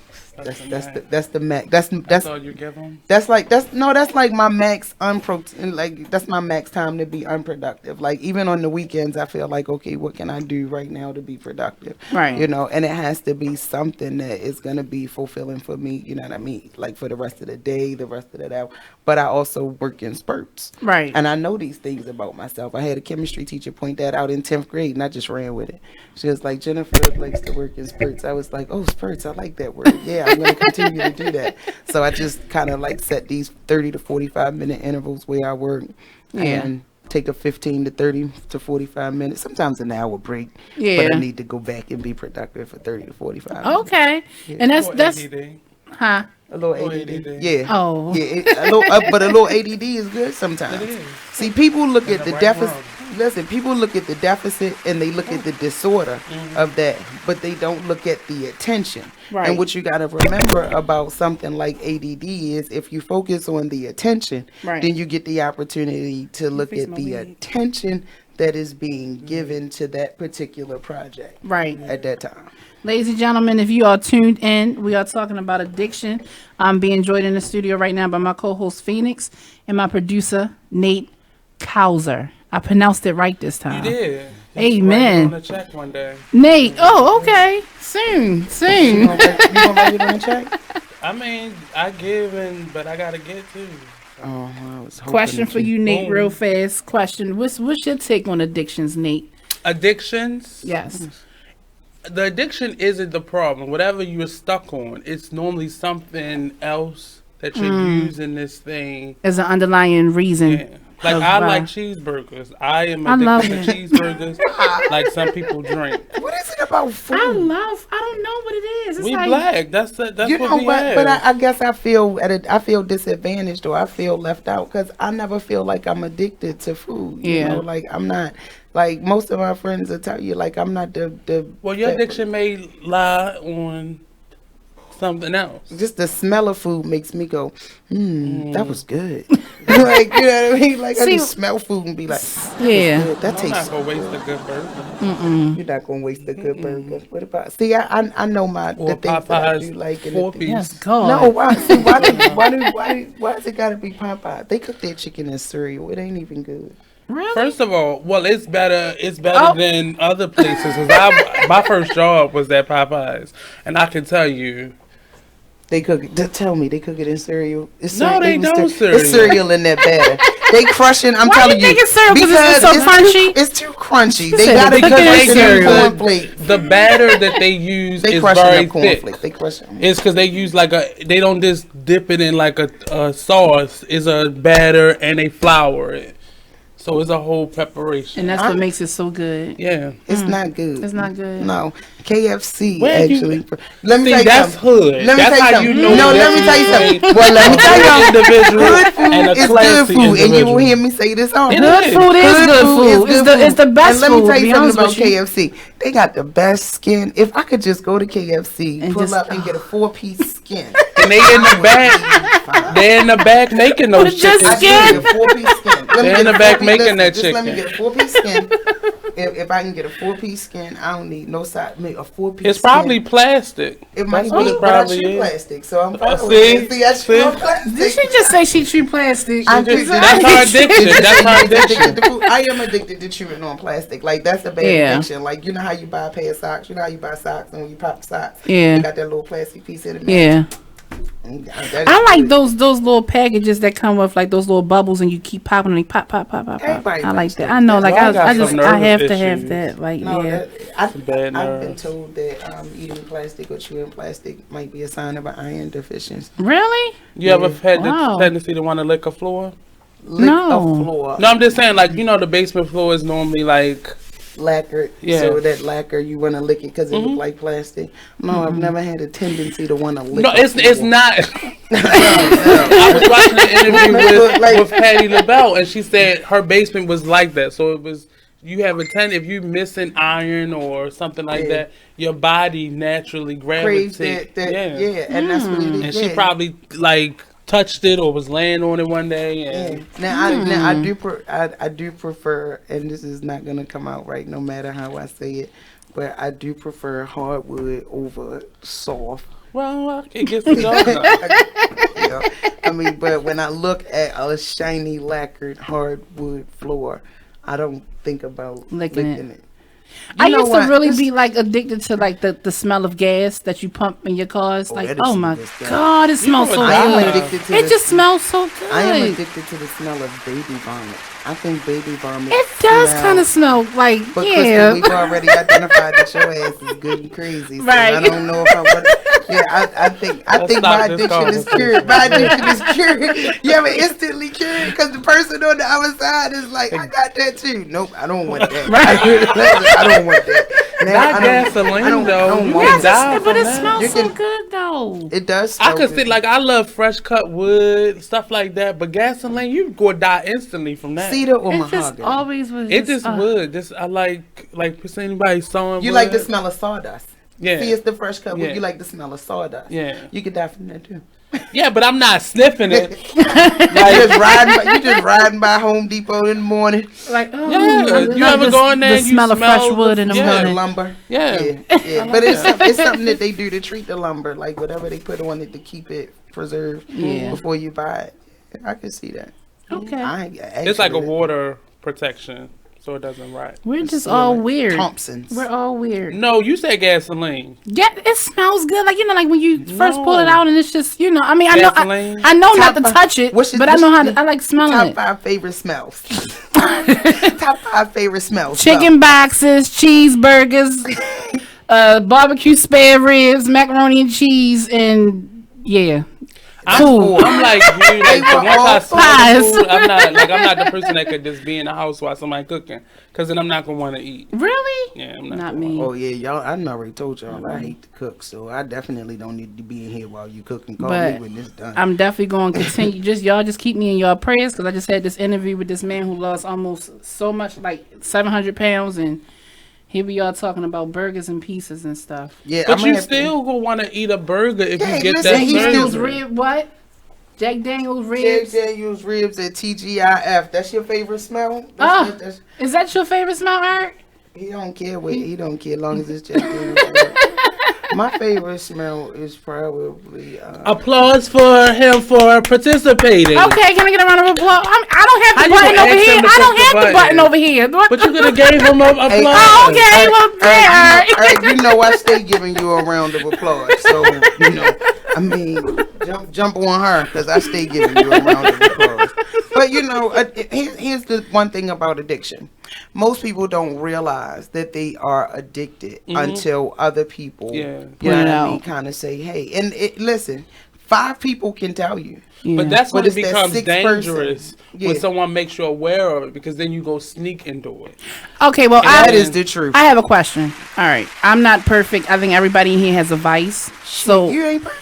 No, hell no. Oh God. It's in my eyes, but no, I'm not. What eyes? I can't because it's like listen, y'all. Like honestly, like every now and again, I might dip and dab and smoke a little marijuana. Oh wow. And my grandmother. I don't inhale. I don't inhale. Right. But okay. He was a Democrat. I don't inhale. But every now and again I might indulge in a little marijuana. And my 95-year-old grandmother, she made me feel a certain type of way. She said, doesn't matter how many times you smoke it or how little you smoke. Because I don't go out and buy bags of it. I might get, a little something, give me a little buzz. But she said, it doesn't matter how many times you smoke it or how much you smoke, you're a junkie. Yeah. And it got to me, like, I don't want, what you mean, like, I know people who do harder drugs, and I might smoke a little bit of a blunt, and she's like, it doesn't matter how much of it, you're junkie, so. 90, how she's 95. She's she 95. saw a lot of people start out on marijuana, and then they ended up. She's 95. Do you know what junkie looks like to her? I don't know. That's a good question. I need to ask her. She's 95. Right. So to her, junkie is any drug. Anything, because we're talking about, this was 60-some years ago. Right. When she was actually, now, see, she didn't become a junkie. Because she saw everything. But when her glaucoma kicks in, when that glaucoma get bad, and they start prescribing then she's going to have to do it. Man. But when is it actual addiction? Because I mean, like, you have some people who don't drink every day, but they like to drink. Like when can it get to that point when it's no longer but not just that, when it's anything an addiction, when it has more control over you than you have over it, when it becomes a necessity versus an when accessory. You saying I need this opposed to it just being recreational. Like if I'm down to my last $10 and I'm hungry and I'd rather go cop a bag or whatever than some food. That's crackhead. You might be. But no, I've never done that. I'm not going to choose that over a burger. But no, I'm just saying. But I'm not going to choose that over a burger. She made me feel some type of way. Like I'm afraid to kind of smoke now. Like, but I actually like to smoke. I don't like to drink. I'm not a drinker. Have you smoked since she said that to you? I have, and you a junkie. I felt. Listen. I felt so guilty about the shit. Like I'm really sitting there rolling it up. Like, oh man, like But you just kept rolling it up because I have, like, we all have our vices. Did you offer her some? If you were rolling it, that's not a little piece of a thing. That's a whole one. I didn't. But listen, I probably rolled like a complete blunt, but I don't smoke it in that one setting. I only hit like a couple totes, and then it's like, you one of those save this for tomorrow. You don't buy, but you know how to roll your own stuff. Yeah, like I actually started smoking weed at the age of 22. I wasn't like a young stoner, like 14, 13 years old. Like I was completely against marijuana until but you've been smoking this whole time. The whole time they've been pushing for not consistently, if that makes sense. But she's making you a criminal right now, basically. Yeah, like I mean, you are, because it was. You're not helping. Listen, you're not your helping. Grandmother is only 95. It's not too late to turn her out. Yeah. So this is what I need. Shut up! No, we not about to be in the house smoking weed together. No, like what is it? What you about to say? You ain't see what movie was that where Rose played? She don't need no. Remember in Don't Be a Menace. Their grandmother smoked.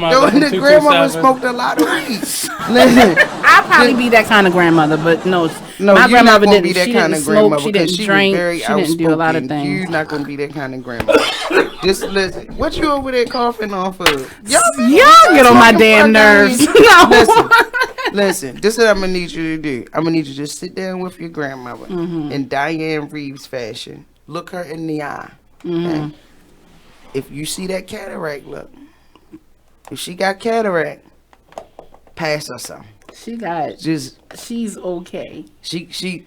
I'm just trying to heal my. Is your grandmother still real agile, real she's functional? very alert. She can do a lot on her own. She just needs someone there, period, because she's 95, and that's where I step in. Okay. Like, well, maybe she still goes to church every Sunday, still goes to the hairdressers every 2 weeks. Like, she does a lot more than a lot of people I know to be 95. Okay, years old. so if she just needs somebody there, isn't we somebody? Mary Jane, right? You're Let right. her know Mary Jane is here for you. Just leave her alone. Y'all sound like a lot of my friends. I think I'm the leave her alone, only Mary person Jane. in my circle that does not smoke and has never smoked. I just don't see the point in it. I can take that $10 plus however much that them papers cost, and that's a meal. Thank you. You're addicted to Amen. cheeseburgers. Well, that's $10. Does it really matter if it's marijuana or a bottle of liquor or a plate? An addiction is an addiction, right? Like, yeah, but I mean, it's levels to this shit. You have to eat. It's levels to this shit, Yeah, but just like Laurie said, a lot of the times when he ate, he wasn't even hungry. Yo, that's the worst time to eat. Shut up. That's the worst time to eat. He wasn't even hungry. He was just eating. I'm talking about me, because I know, listen, when I'm not hungry, and chances are, most of the time, I'm not hungry. See, this is how I look at it when we talking about addictions to food. You got fat people, and you got greedy people. Most fat people aren't greedy. Yeah. Most of us are fat because we don't eat. So Right. our metabolism is all checked out. Right. I'm one of them My people. nutritionist, well, she's been telling me that. Yeah. And your body hold on to Yeah, it. your body hold on because Yeah. my body be like, I don't know when this bitch gonna eat again. My body be like, yo, this I think how long that curry goat's supposed to last. It all pretty much it all pretty much goes back to what Nate said initially. It's an underlying reason for every addiction. I have to go to another quick commercial break, ladies and gentlemen. Call us up 410-702-5657. This is the Krystal Renee Radio Show with my co-host Phoenix and my producer Nate. We'll be back after these commercial breaks. Bye. Yo.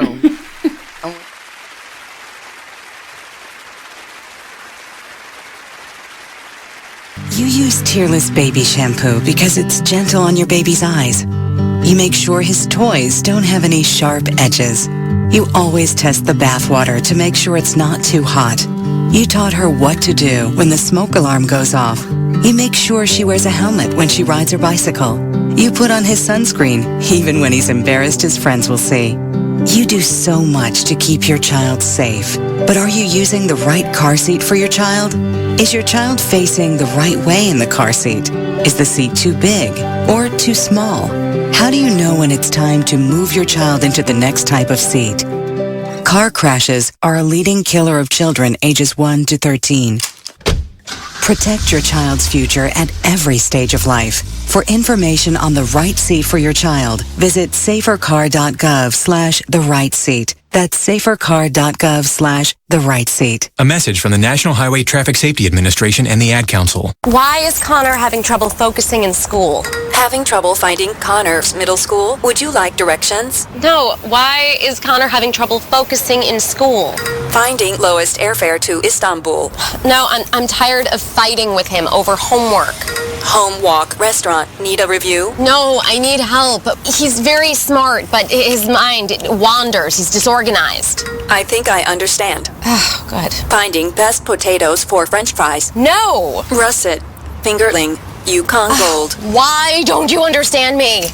Sorry, I was trying to show how Connor feels every day. Frustrating, isn't it? Redirecting to understood.org. For the 1 in 5 kids with learning and attention issues, this is what life can feel like. Explore understood.org, a free online resource about learning and attention issues, designed to help your child thrive in school and in life. Understood.org, because understanding is everything. Brought to you by understood.org and the Ad Council. I have this flashback from It Is What It Is radio show.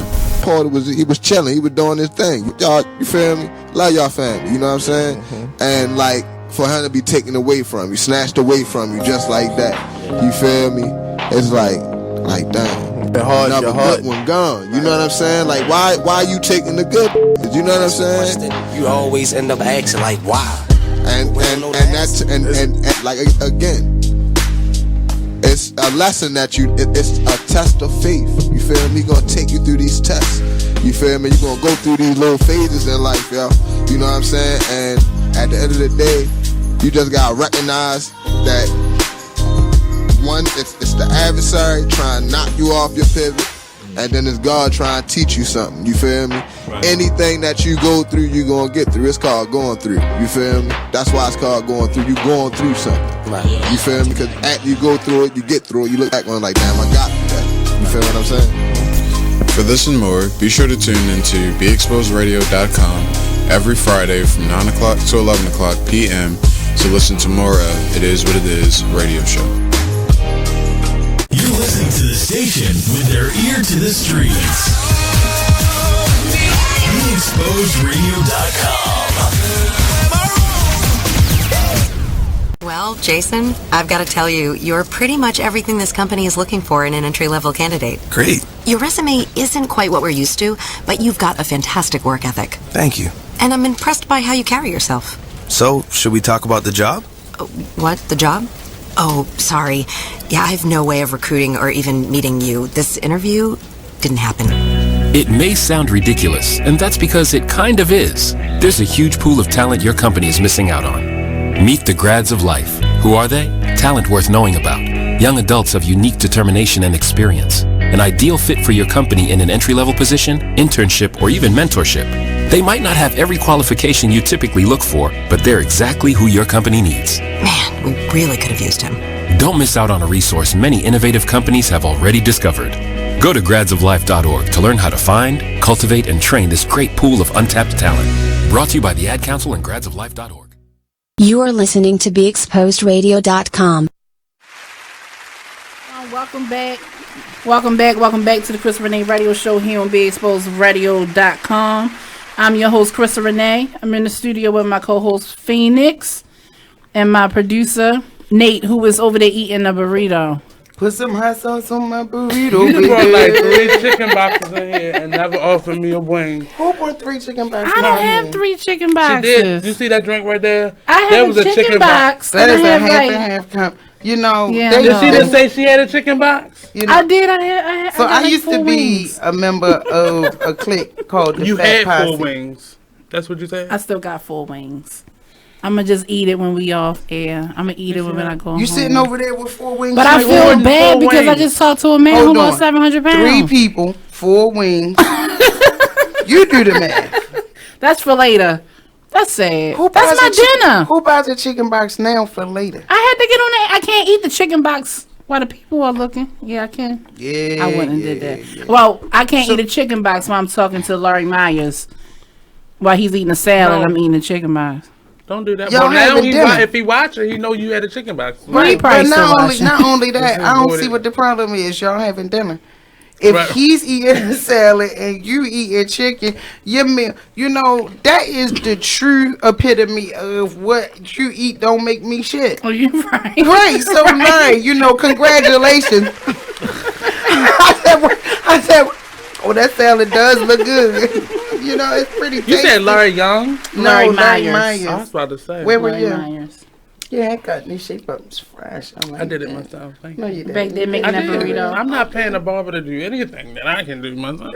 What's in that burrito? Okay. I'm nosy. What is it? That was ground beef. It wasn't. I ain't put no bean. I ain't put no meat in it. It was refried beans and pigeon beans, and I mashed it up. Pigeon beans? Yeah. What are pigeon beans? I did smaller like red beans, almost like a red bean. Pigeon beans, not chickpeas, but pigeon beans. They actually sell pigeon beans?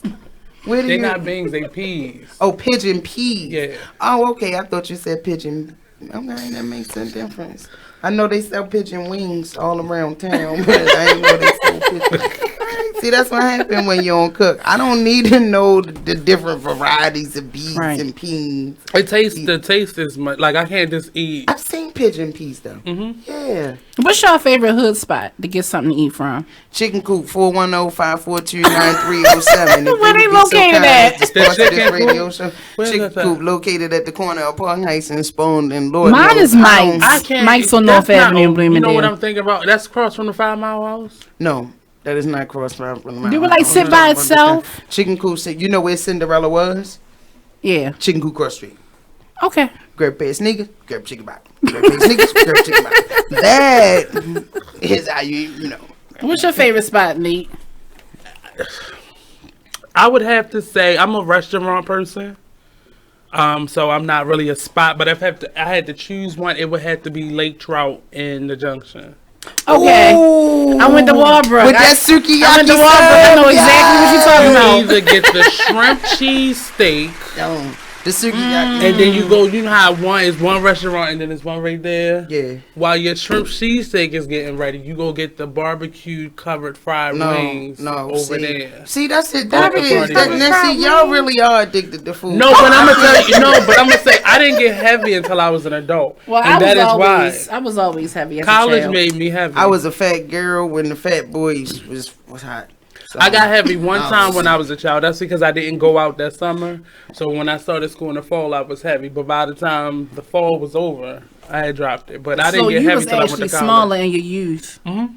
Yeah. I had like... Yeah, as a toddler, I looked like a youth. As a youth, I was built like an adult. You sound like my friend Melvin. As an adult, I'm built like some kind of. My friend Melvin was animal. always the biggest. My best friend from like child, but he was the biggest in school all the time. I wasn't the biggest, but I wasn't the smallest. I was like the fat girl in like every class in elementary school. You know when I discovered I was fat? I was in 3rd grade. Mm-hmm. I was in gym, and the rope dropped. It was skinny people that couldn't get up the rope. I don't think nobody can actually climb that rope. Shit, there was only people kids can climb that rope. Hey, let me tell you something. So they say, climb up the rope. That didn't mean you was fat, because it was a lot of kids that didn't climb. No, let me tell you something. That's where I realized I was fat, because it wasn't no way you was going to get me to pull all this weight. Oh, you wasn't that big. You was a 3rd grader. You could. I can show you my picture. You was that girl. As a 3rd grader. grader. I had a double chin and everything. I It was ain't say that about being bad. huge. I was childhood obesity. I ain't say that about being huge. I was. I wasn't huge. I was big. I was big in elementary school. I was fat. I'm just saying. Before Siegel Majestic, there was Olin Mills. And wait, who was first? Siegel Majestic and then Olin Mills. I'm not as old as you, so I don't know. Ooh. The photography. Yeah, the photography. Actually, I remember Siegel Majestic. Okay, so if you did Siegel Majestic, then I did Olin Mills. Mm-hmm. So way back when they were doing the photography, let's just say I might have covered a backdrop. The one with the little fireworks. My pictures was like I don't know how old y'all really are, but my pictures was like a Benny Hill frame. Remember when Benny Hill, they used to just step into the frame and then they were just like, so you only get like this much of what was there, and I would still be like, yeah, I'm What's sorry. your favorite Kool-Aid flavor? My favorite Kool-Aid flavor is tropical punch mixed with lemonade, Mm. and you gotta take so what you should use The is real lemon juice, or no tropical punch and a pack of lemonade Kool-Aid. But you gotta have the proper See, most people only use 2 packs to make the proper picture of Kool-Aid. Mm-hmm. You gotta use 3 packs. Mm-hmm. You gotta have the proper mix of the That's what it started 2-1 tasting like ratio. metal. And when you scoop your sugar out, you should use one of those like a candy shovel. Remember when you used to go to the candy store and you scoop it out? That's what you should scoop the sugar with. Like when you it should be granules still falling off of the side of the thing. Because like there's that much sugar in it. Yeah, like almost like a wheelbarrow. Yeah. Yeah. Like it should be a hassle for you to turn it because there's so much sugar at the bottom. That's why you gotta use hot water to dissolve the sugar. Start stirring now. You know, like when you put the sugar in, you immediately turn the hot water on. Start stirring.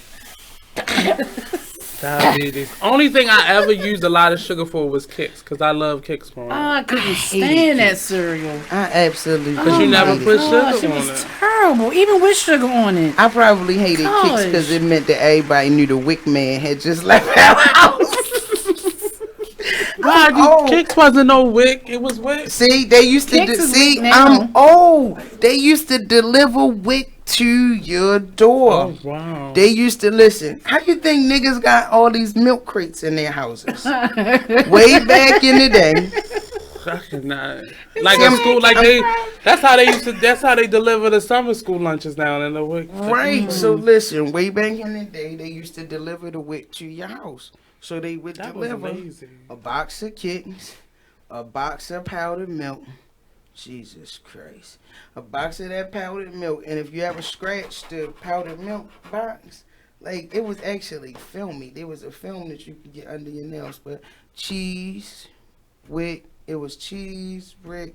What else was on the WIC, Patricia Scarborough? I'm calling you out. What else was on the WIC? You out here. They hey, sure Miss did Patricia. deliver WIC. Is she? Right, so tell me, Patricia, if you get a box of kicks, like a box of powdered milk, you know what I'm saying? Yeah. And they would listen. We used to live in a society where they was leaving food on your doorstep. You gone off to work all day. Well, my mama probably wasn't supposed to be working and getting WIC. So while you was off doing, anybody can get WIC. While you was off, it's not like social service. You're right. It was because she had children. Yeah. You're right. So they was doing that, delivering the WIC.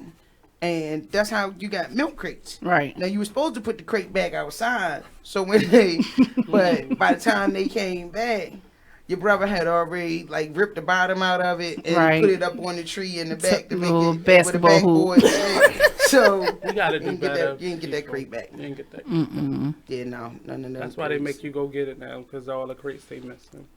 Is that why? Because of the crates. You think that's why they make you go get Somebody it now? paid for that to be made, so. No, actually, I think the reason that they make you go get it now is because it's still government, like a government program, but they've incorporated retail supermarkets into it. So now they do the voucher thing. It's all about, kind of like removing the dependency factor. All right, fine. We're going to give it to you and bring it to you. Oh, hell no. Right. You're going to go get it. You can get it, but you got to go get it. So, right. Because it's a part of the market system now. Yeah. So, they mix all of that together. Cut out the middleman. They deliver diapers too, says Patricia Scarborough. Patricia, you're older than me, ain't you? That's my mom's best friend. Hey, Miss Patricia. Hey, Miss Patricia. Yeah, I know she older than me because she your mom's best friend. You don't even know how old my mother is. Your grandmother is 95. Technically, she's my great grandmother. Technically? Yeah, she's my great grandma. My mom's mother died when she was young, so she raised my mom. So that's like my grandmother, Oh wow! So she's not your grandmother by blood. She's your grandmother by. She's my great grandmother by blood. Yes. Okay. She's my mother's mother. Oh, she's your grandmother's mother. She's my mother's grandmother. She's my great grandmother. Yeah. So that's how that. I was confused. I was about to say her mother's mother. Yeah. Wow, that's why I just go to family reunions. Ain't no time to be trying to figure all that out. I still don't know. Like, I'm literally meeting my family on Facebook. Like, yeah, I don't know. Have you ever met a sibling on Facebook? Yeah. I think I have. My father's daughters. I met them on Facebook. You know what? I think I have. Ironically, I met a young lady. We actually met during an event. And as I got to paying attention and putting some things together, I said, dang, I think she might be my father's illegitimate child. Because, back in the 70s, everybody had a love child. Love child! Yeah. So, everybody had a love child. And it's always been rumored that my daddy had one. But I'm not sure. Yeah. So, I was like... Well, she has my last name, so that's how I found her. Man, I even did a side-by-side photo of me and this chick. She look like my daddy. I was like, let me see if she look like my daddy. Shout out to, real fast, I put on Facebook, have you or anyone you know overcame an addiction? Shout out to Bougie Big Ma Pitkins. I think I'm saying her name right. She said she was addicted to love. Was? Yeah, she said I did. I was addicted. She didn't say. She just said I did. I was addicted to love. I want her to call in and tell me about that because I would like to hear that. Bougie, if you watching, call us up, baby. 410-702-5657. And if you call in from the device that you're watching this on, you have to turn off the show to call us because then there's going to be some interruption in between us. Can we be addicted to love though? Yeah. That's how people end up. That's how people end up in. You ever seen those people who in a new relationship every 3 weeks? Mm-hmm. And I emphasize the 3 weeks factor. Every time you turn around, it's somebody else. A new boo every 3 weeks. Right. Okay, 3 to 6 weeks. Like there's no turnaround. Claiming people that's not that you just met. Like how you claiming somebody and you just met them. No downtime, but clearly there's a lot of time to get down. I could never introduce somebody to my mother that I barely know. I don't introduce nobody who I don't plan on keeping. Yeah, I don't play them kind of games, especially. What if it's somebody like? How do you know if they're a keeper? Like, how do you like? What if you guys do meet somebody and 3 weeks later you're just in love with this person? Because you can talk to them past 5:30 in the afternoon. Wait. They don't start texting you after they get off of work. They have a job. They have, you can go to their house. What can you learn about a person in 3 weeks? Right. What can you know about a person? To be quite honest, that last name? If we're 3 weeks in, I probably need a week off anyway. Because if I've been talking to you consistently for 3 weeks, I probably need a week off, at least a couple of days off, because I'm like, listen, all right, let me take a minute to digest this, take it all in. The last 3 weeks has been pretty cool. Do I want to run that back? Right.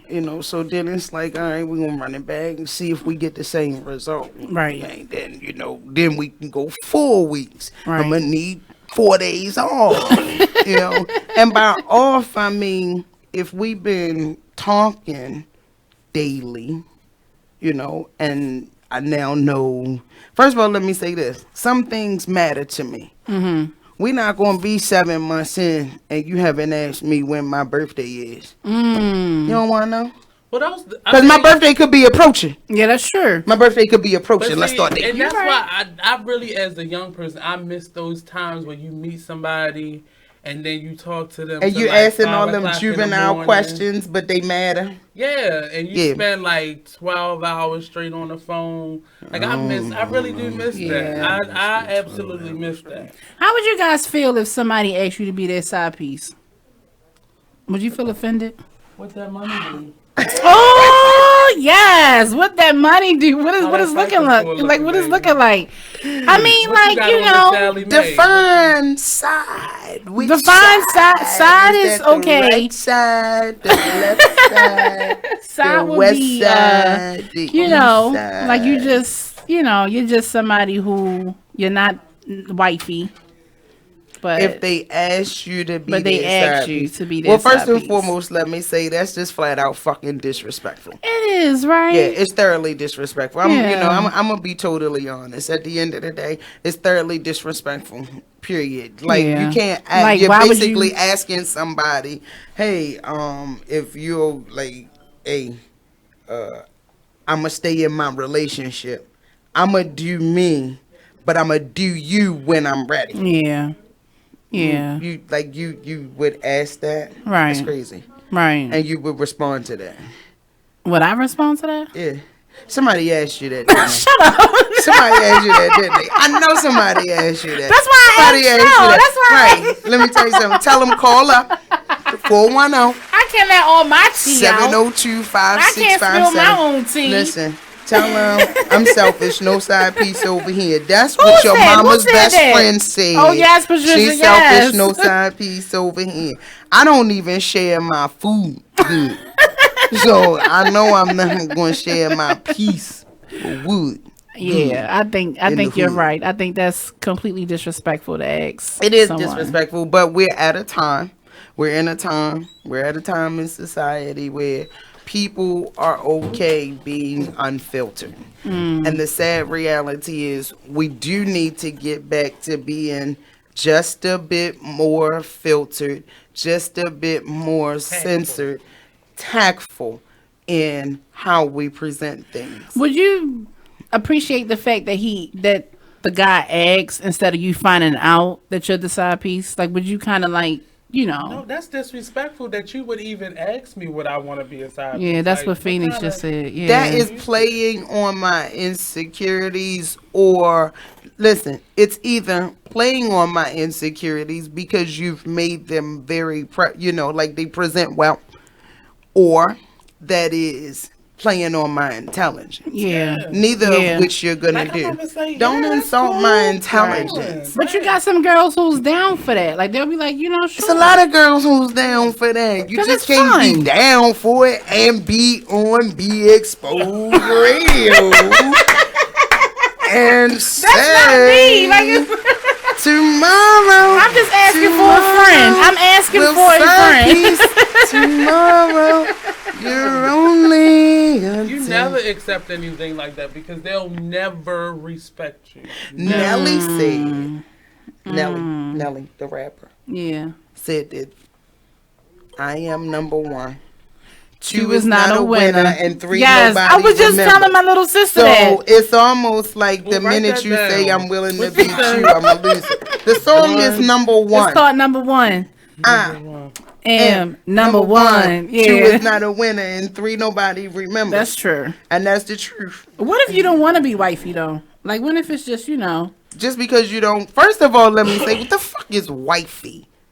There's wife, there's man and wife, there's husband and wife.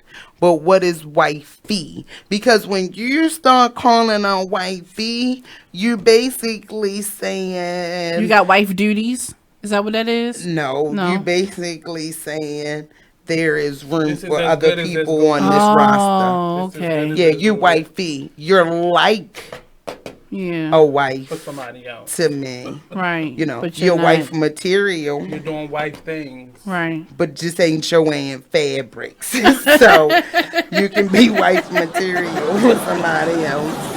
Shout out to Oba. I'm sorry if I'm not pronouncing this right. OBAA. They just Obi. What is it? OBAA. Oba. She said that she was addicted to gambling. Yes, Oba, let's talk about it. So she said she was addicted to gambling. Slots or tables, Oba? Slots or tables? The last time I went to Atlantic City, I have a friend named Mr. who is addicted to gambling. So much so, in Atlantic City, certain casinos in Atlantic City, as it get late, they start shutting down sections depending on how many people are in there. They were shutting down sections, and he would just move to another spot. Me and our other friend, my friend Ralph, was there with him. And the longer you play, the more drinks you get, the more things that they give you free stay. So we got a free hotel room because he was playing so long. We went to sleep, woke back up, and he was still gambling. No, really? The $20 that we get from Greyhound that we got up there on, I was still gambling on that the next day. I'm not spending any money to possibly win money. I'm not doing that. I'm just not. What about you, Phoenix? If it's not an investment, I'm not doing it. Right. Speaking as an avid slot player, what I will say is I would like to thank the Horseshoe. I would like to thank Atlantic City. I would also like to thank Harrah's, New Orleans, and Las Vegas for the perks.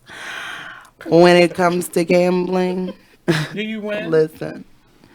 To be quite honest, most people who tell you that they win, people who win big, lose big. That's what they don't tell you. People who win big, lose big. If you know somebody who telling you they always hitting $1,000, $1,500, $1,200, $1,600, the truth of the matter is they probably was down there 4 days this week and already spent $2,200. Right. There have been times in my life where I gambled so hard, I had to ask myself, where I get that money from? Because I was just, I'm serious. Like, where did the money come from? I remember my cousin used to give out scratch-offs with her Christmas presents. Ooh. And I hit the first one. I had like 10 of them, and I lost on the first 9. The 10th one, I won $10. I was like, that's fine. So I'm gonna go buy $10 worth. With those $10 worth, you ain't win nothing. I did. I won $500. So I was like, ooh. So I'm gonna take $100 and go buy more scratch-offs. None. I won like another $50. I said, okay. I still got $450. Okay. So let me try my hand at like the big scratch offs. Lost everything. That's the last time you will ever catch me gambling anything. Yeah. I play with the little $20 that they give you, but I never went to a casino. I've never been. Crystal, ever. it's a lot of things you haven't I done. know. I'm just going to take you. I suck. I know. Take you out one Please, good can y'all please do that? time. I Take haven't you out done one a lot good of time. things. bring your own money. But it's right down the street. Yeah. Matter of fact, Crystal, you know what? You gotta slide that in. Listen, Bring your own money. Bring your money. Crystal, put your money right in here. Let me show you. Just go ahead and put your money in there. Let me show. Don't push the button. I'll push And the see, button. now it's like for me, it would be more dangerous because everything is on a card, so you're not looking at how much you're spending. But it's not that. It's not. It's okay. So that's the one thing they haven't done. And Lord knows I'm probably waiting for the day. Hopefully I'll be over it because I haven't gambled in a while. At this point, I really had to curb that. That was an addiction for me at one point. No, you can't just slip your bank card in there. No, I and mean like the card. Yeah, but that little player's card, that's how you get them free hotel rooms, boo. Because that accumulates points and that accumulates. I'll go with you, and we can get a hotel room, but I'm not. First of all, I need you to know when I step into a casino, I lose my mind. I lose track and I'll of time. take the room while you downstairs playing. And I'm gonna tell you, but gambling is a poor man's sport. Mm-hmm. Let's start there. It's hoping. Gambling is a poor man's sport. Yeah. And your first win is that first taste of dope. So that first win is that first how rush, can I that get first that high. feeling again? Right. When that feeling finally wears off, you're no longer addicted. But it takes years for that feeling to wear off. Right. It takes for some people. Some people feel like I walked in a casino one time, hit $750. I ain't never been to another casino. Right. My mother Like that. But Every they've time had she the would go and experience. it'd be very fun for you. She would win like money, and then she never felt the need to do it. But that short period for me with those scratch offs, I worked overnight at Royal Farms. Now, So you was buying them before they. I'm gonna tell you the truth. I wasn't buying anything. That register was buying them. I would put that damn 20, and it was like it was only a month. That January after Christmas, after I got it. It was the Royal Farms on Falls Road, wasn't it? No, it was the Royal Farms over there by like Punker Street. Okay. Down at Federal River. You was stealing. I mean, I would put the money that I got back. But you had to cash it out of the lottery machine. You had to win first. I don't work that no more. You should care. But listen, I bought my first scratch off at 16. Now, mind you, by the age of 16, my mother was already sending me to the store to play her numbers. She gonna kill me. That's why I don't teach my mother how to use these phone features. Don't tune into my radio show, Mike, because I mean, put the whole blast. I will find it. What's her name? I mean, don't you go look at my mother up. My mother would be like, somebody was on the internet looking for me. I live in my neighborhood. My mother would be like, somebody was on the internet looking for me. He said he knew you. I gave him my address and my phone number. I'd be like, Lord, my dude. But I brought my first scratch off at the age of 16. It was one morning on my way to school. We got 30 seconds. I bought a crab doubler scratch off. I won $100. Went to school. Told my girlfriend, bitch, I won $100. Let's leave. We went to Ricestown Plaza. I spent $72 plus tax on a beeper. You got the fancy beeper for $72. With the green, clear, see-through I was about to say, joint. that was the fancy Man, one. you couldn't with a beeper. A beeper. I went for And the he had no beeper. bill money to pay for that. I went for the beeper. Beepers and pizzas for everybody. I get a beeper. We all get pizza. But we only had 30 seconds for me to tell y'all about that. We gotta come when we come back. We're gonna expose Krystal, not my mama. No, Krystal. man. We'll be back. We'll be right back. Tune in. Hey everybody, check out what you missed on the one and only Be Inspired radio show. Now here's one little speech I'm going to give you before I get into the next article. Here's what I want to tell you. Still, media not medium, but fear is big business.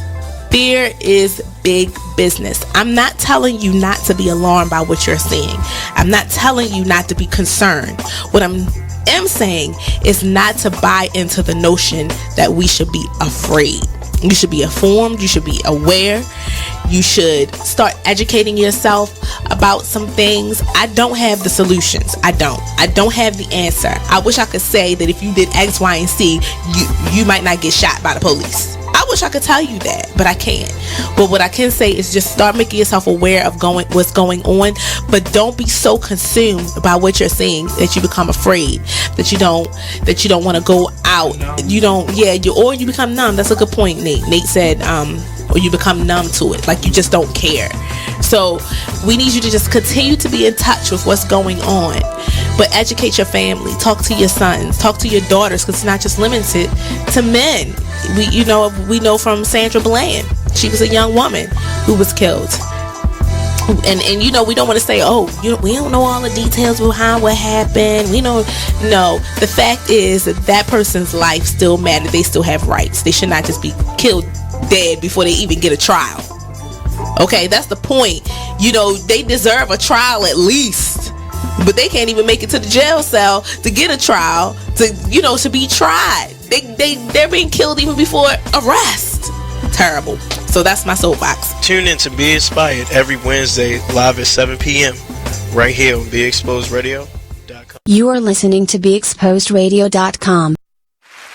Hey everyone, welcome back to the Krystal Renee Radio Show here on BeExposedRadio.com. I think I'm in my last segment. That's why she got that blonde one on in that. It was blonde for the past, I don't know. Oh no, it wasn't that. It wasn't this blonde. First of all, are we gonna expose? No, we're not going to expose it. My mom is watching. My mom's best friend watched the show. I can't put myself out there like that. Your mom's best friend said, "Love this show. Keep up the good work. Yeah, but and tell all the tea." She said tell all the tea. No, she did. It did not. I just saw it on there myself. Miss Patricia, tell her be real. Yes. Be real. Listen, here's the thing. And I'm not even gonna lie. Me personally, there are times when radio does become a platform for healing. Very much like comedy. Radio becomes a platform for healing. Like my therapy. So I'm gonna go ahead and expose myself. This is BeExposedRadio.com. Yes. I have a caller. Saved by the bell, Lord. I got a caller. Caller, we gotta put you on hold. Hello. Hey, caller, you on Krystal Renee. Hey, hello. Hey, I was calling in. How you doing, cuz? Hey, is this Roslyn? Yes, how are you? Fine. Thanks for calling to the show. Oh, no problem. All support. I was calling because I was addicted to drugs at one point in my life. And I was addicted because I didn't have self-love of myself. So that's what I turned to. But thank God that I have a church that understands me and was with me all the way. I was addicted to drugs for at least 20 years, and now I am clean for 20 years. So I just thank God for my church, which is so seekers, and I just, it just wasn't worth it. I just had to learn to love me and not want, you were talking earlier about the pity party. Yeah, I used to do that, and sometimes I still do that, but I'm getting out of that. And I thank God, like I said, I thank God for the process, because sometimes you got to go through something to know something. Exactly. Can I ask you a question without, you getting offended or anything? Sure. What was your drug of choice, if you don't mind me asking? Crack cocaine. Oh, okay. Okay. Mm-hmm. Yeah. What happened that you felt like enough was enough? Like, I cannot do this anymore. Like, what was your epiphany moment? Okay, I'll tell you what happened.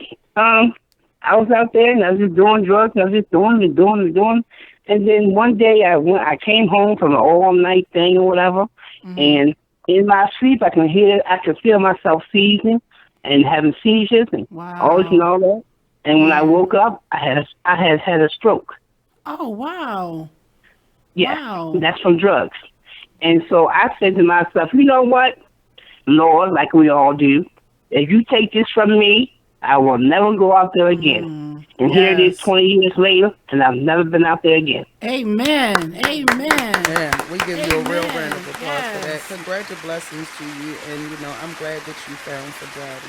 And when I find people or come across people who have found sobriety, one of the things I can't hardly hear you. Keep breaking up. How about now? Can you hear me now?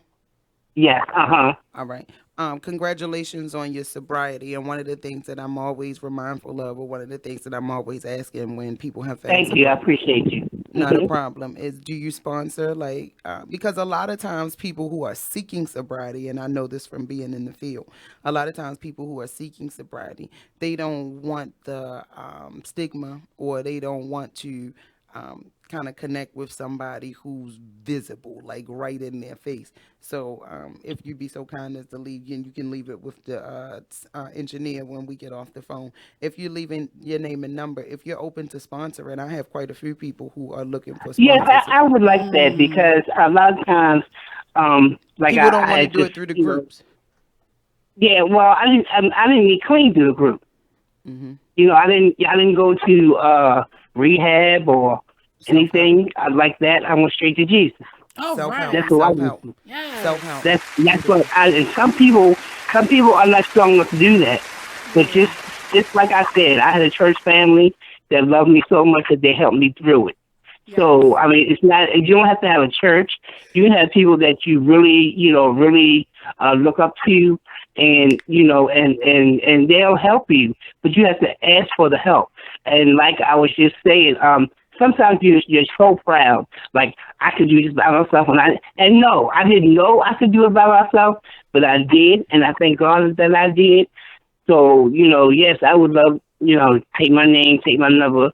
I'm always here to support anybody and everybody. Yes, thank you so much for calling in. I really appreciate that. It takes a lot of courage to even but thank you for watching. Thank you so much for watching. Of course. I appreciate all the support. I support, honey. I support the family. Support. Good. I'm so proud of you, and I love you so very much. And you're such an inspiration. Thank you. I love you too. And God bless everybody. Yes. All right. I'm going to put you on hold real fast. My engineer's going to get some information from you. But thanks for calling in. Okay. Okay. Sure. All right. Thank you. You're welcome. Okay. So, yeah, that was pretty dope, right? Like, it takes courage to even call in on a platform like this to say, I used to be out there. So, I'm glad that this show has, I guess kind of opened that up. Made an impact. Yeah, that's pretty dope. I think that's nice. Thank you so much, Rosalind, for calling in. And Larry Myers also. It doesn't always have to be a food addiction or a phone addiction or an internet addiction. It's things out here that if you don't get help, it will take your life. It'll take you right from everybody, So, yeah. All right. Yeah. Well, I'm addicted to my phone, but I'm addicted to the stage. Yeah. Not like I once was. There was a time when I really, I would try to go every night. Yeah. Now I'm old and I'm fatter. Oh, okay. I'm fatter, okay. So I'm too lazy to go chasing it every night. Okay. But I'm addicted to this thing. Yeah. Yeah. In my own right. In my own right. Yeah. In my own right. Even if it's not a literal stage, I know that I'm addicted to that. So, would you say the spotlight? Yes. Yeah. Yeah. What about you?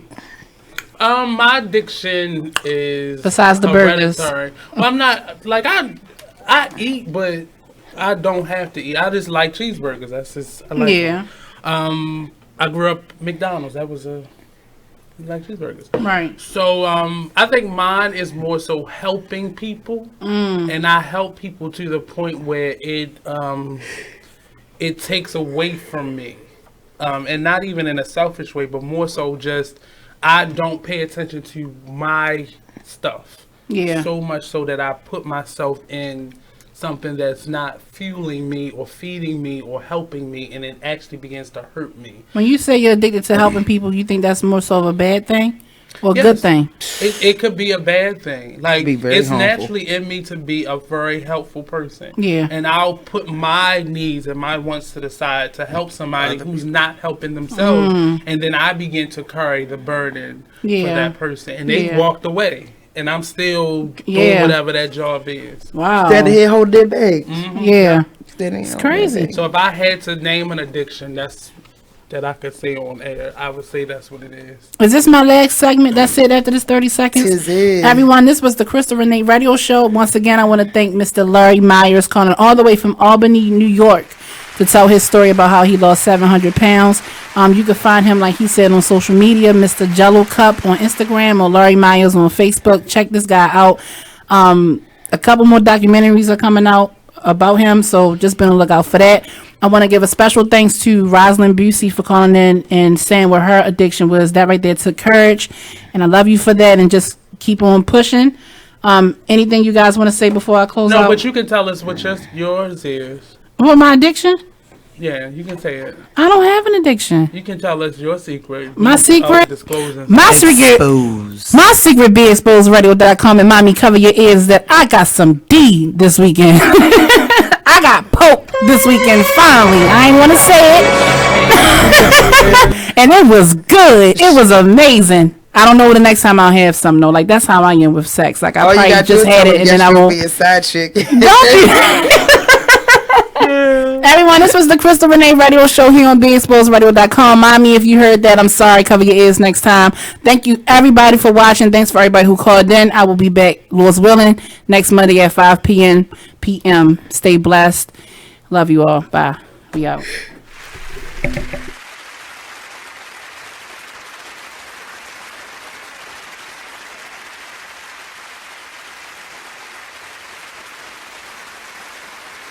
Okay, so just type the job website address here,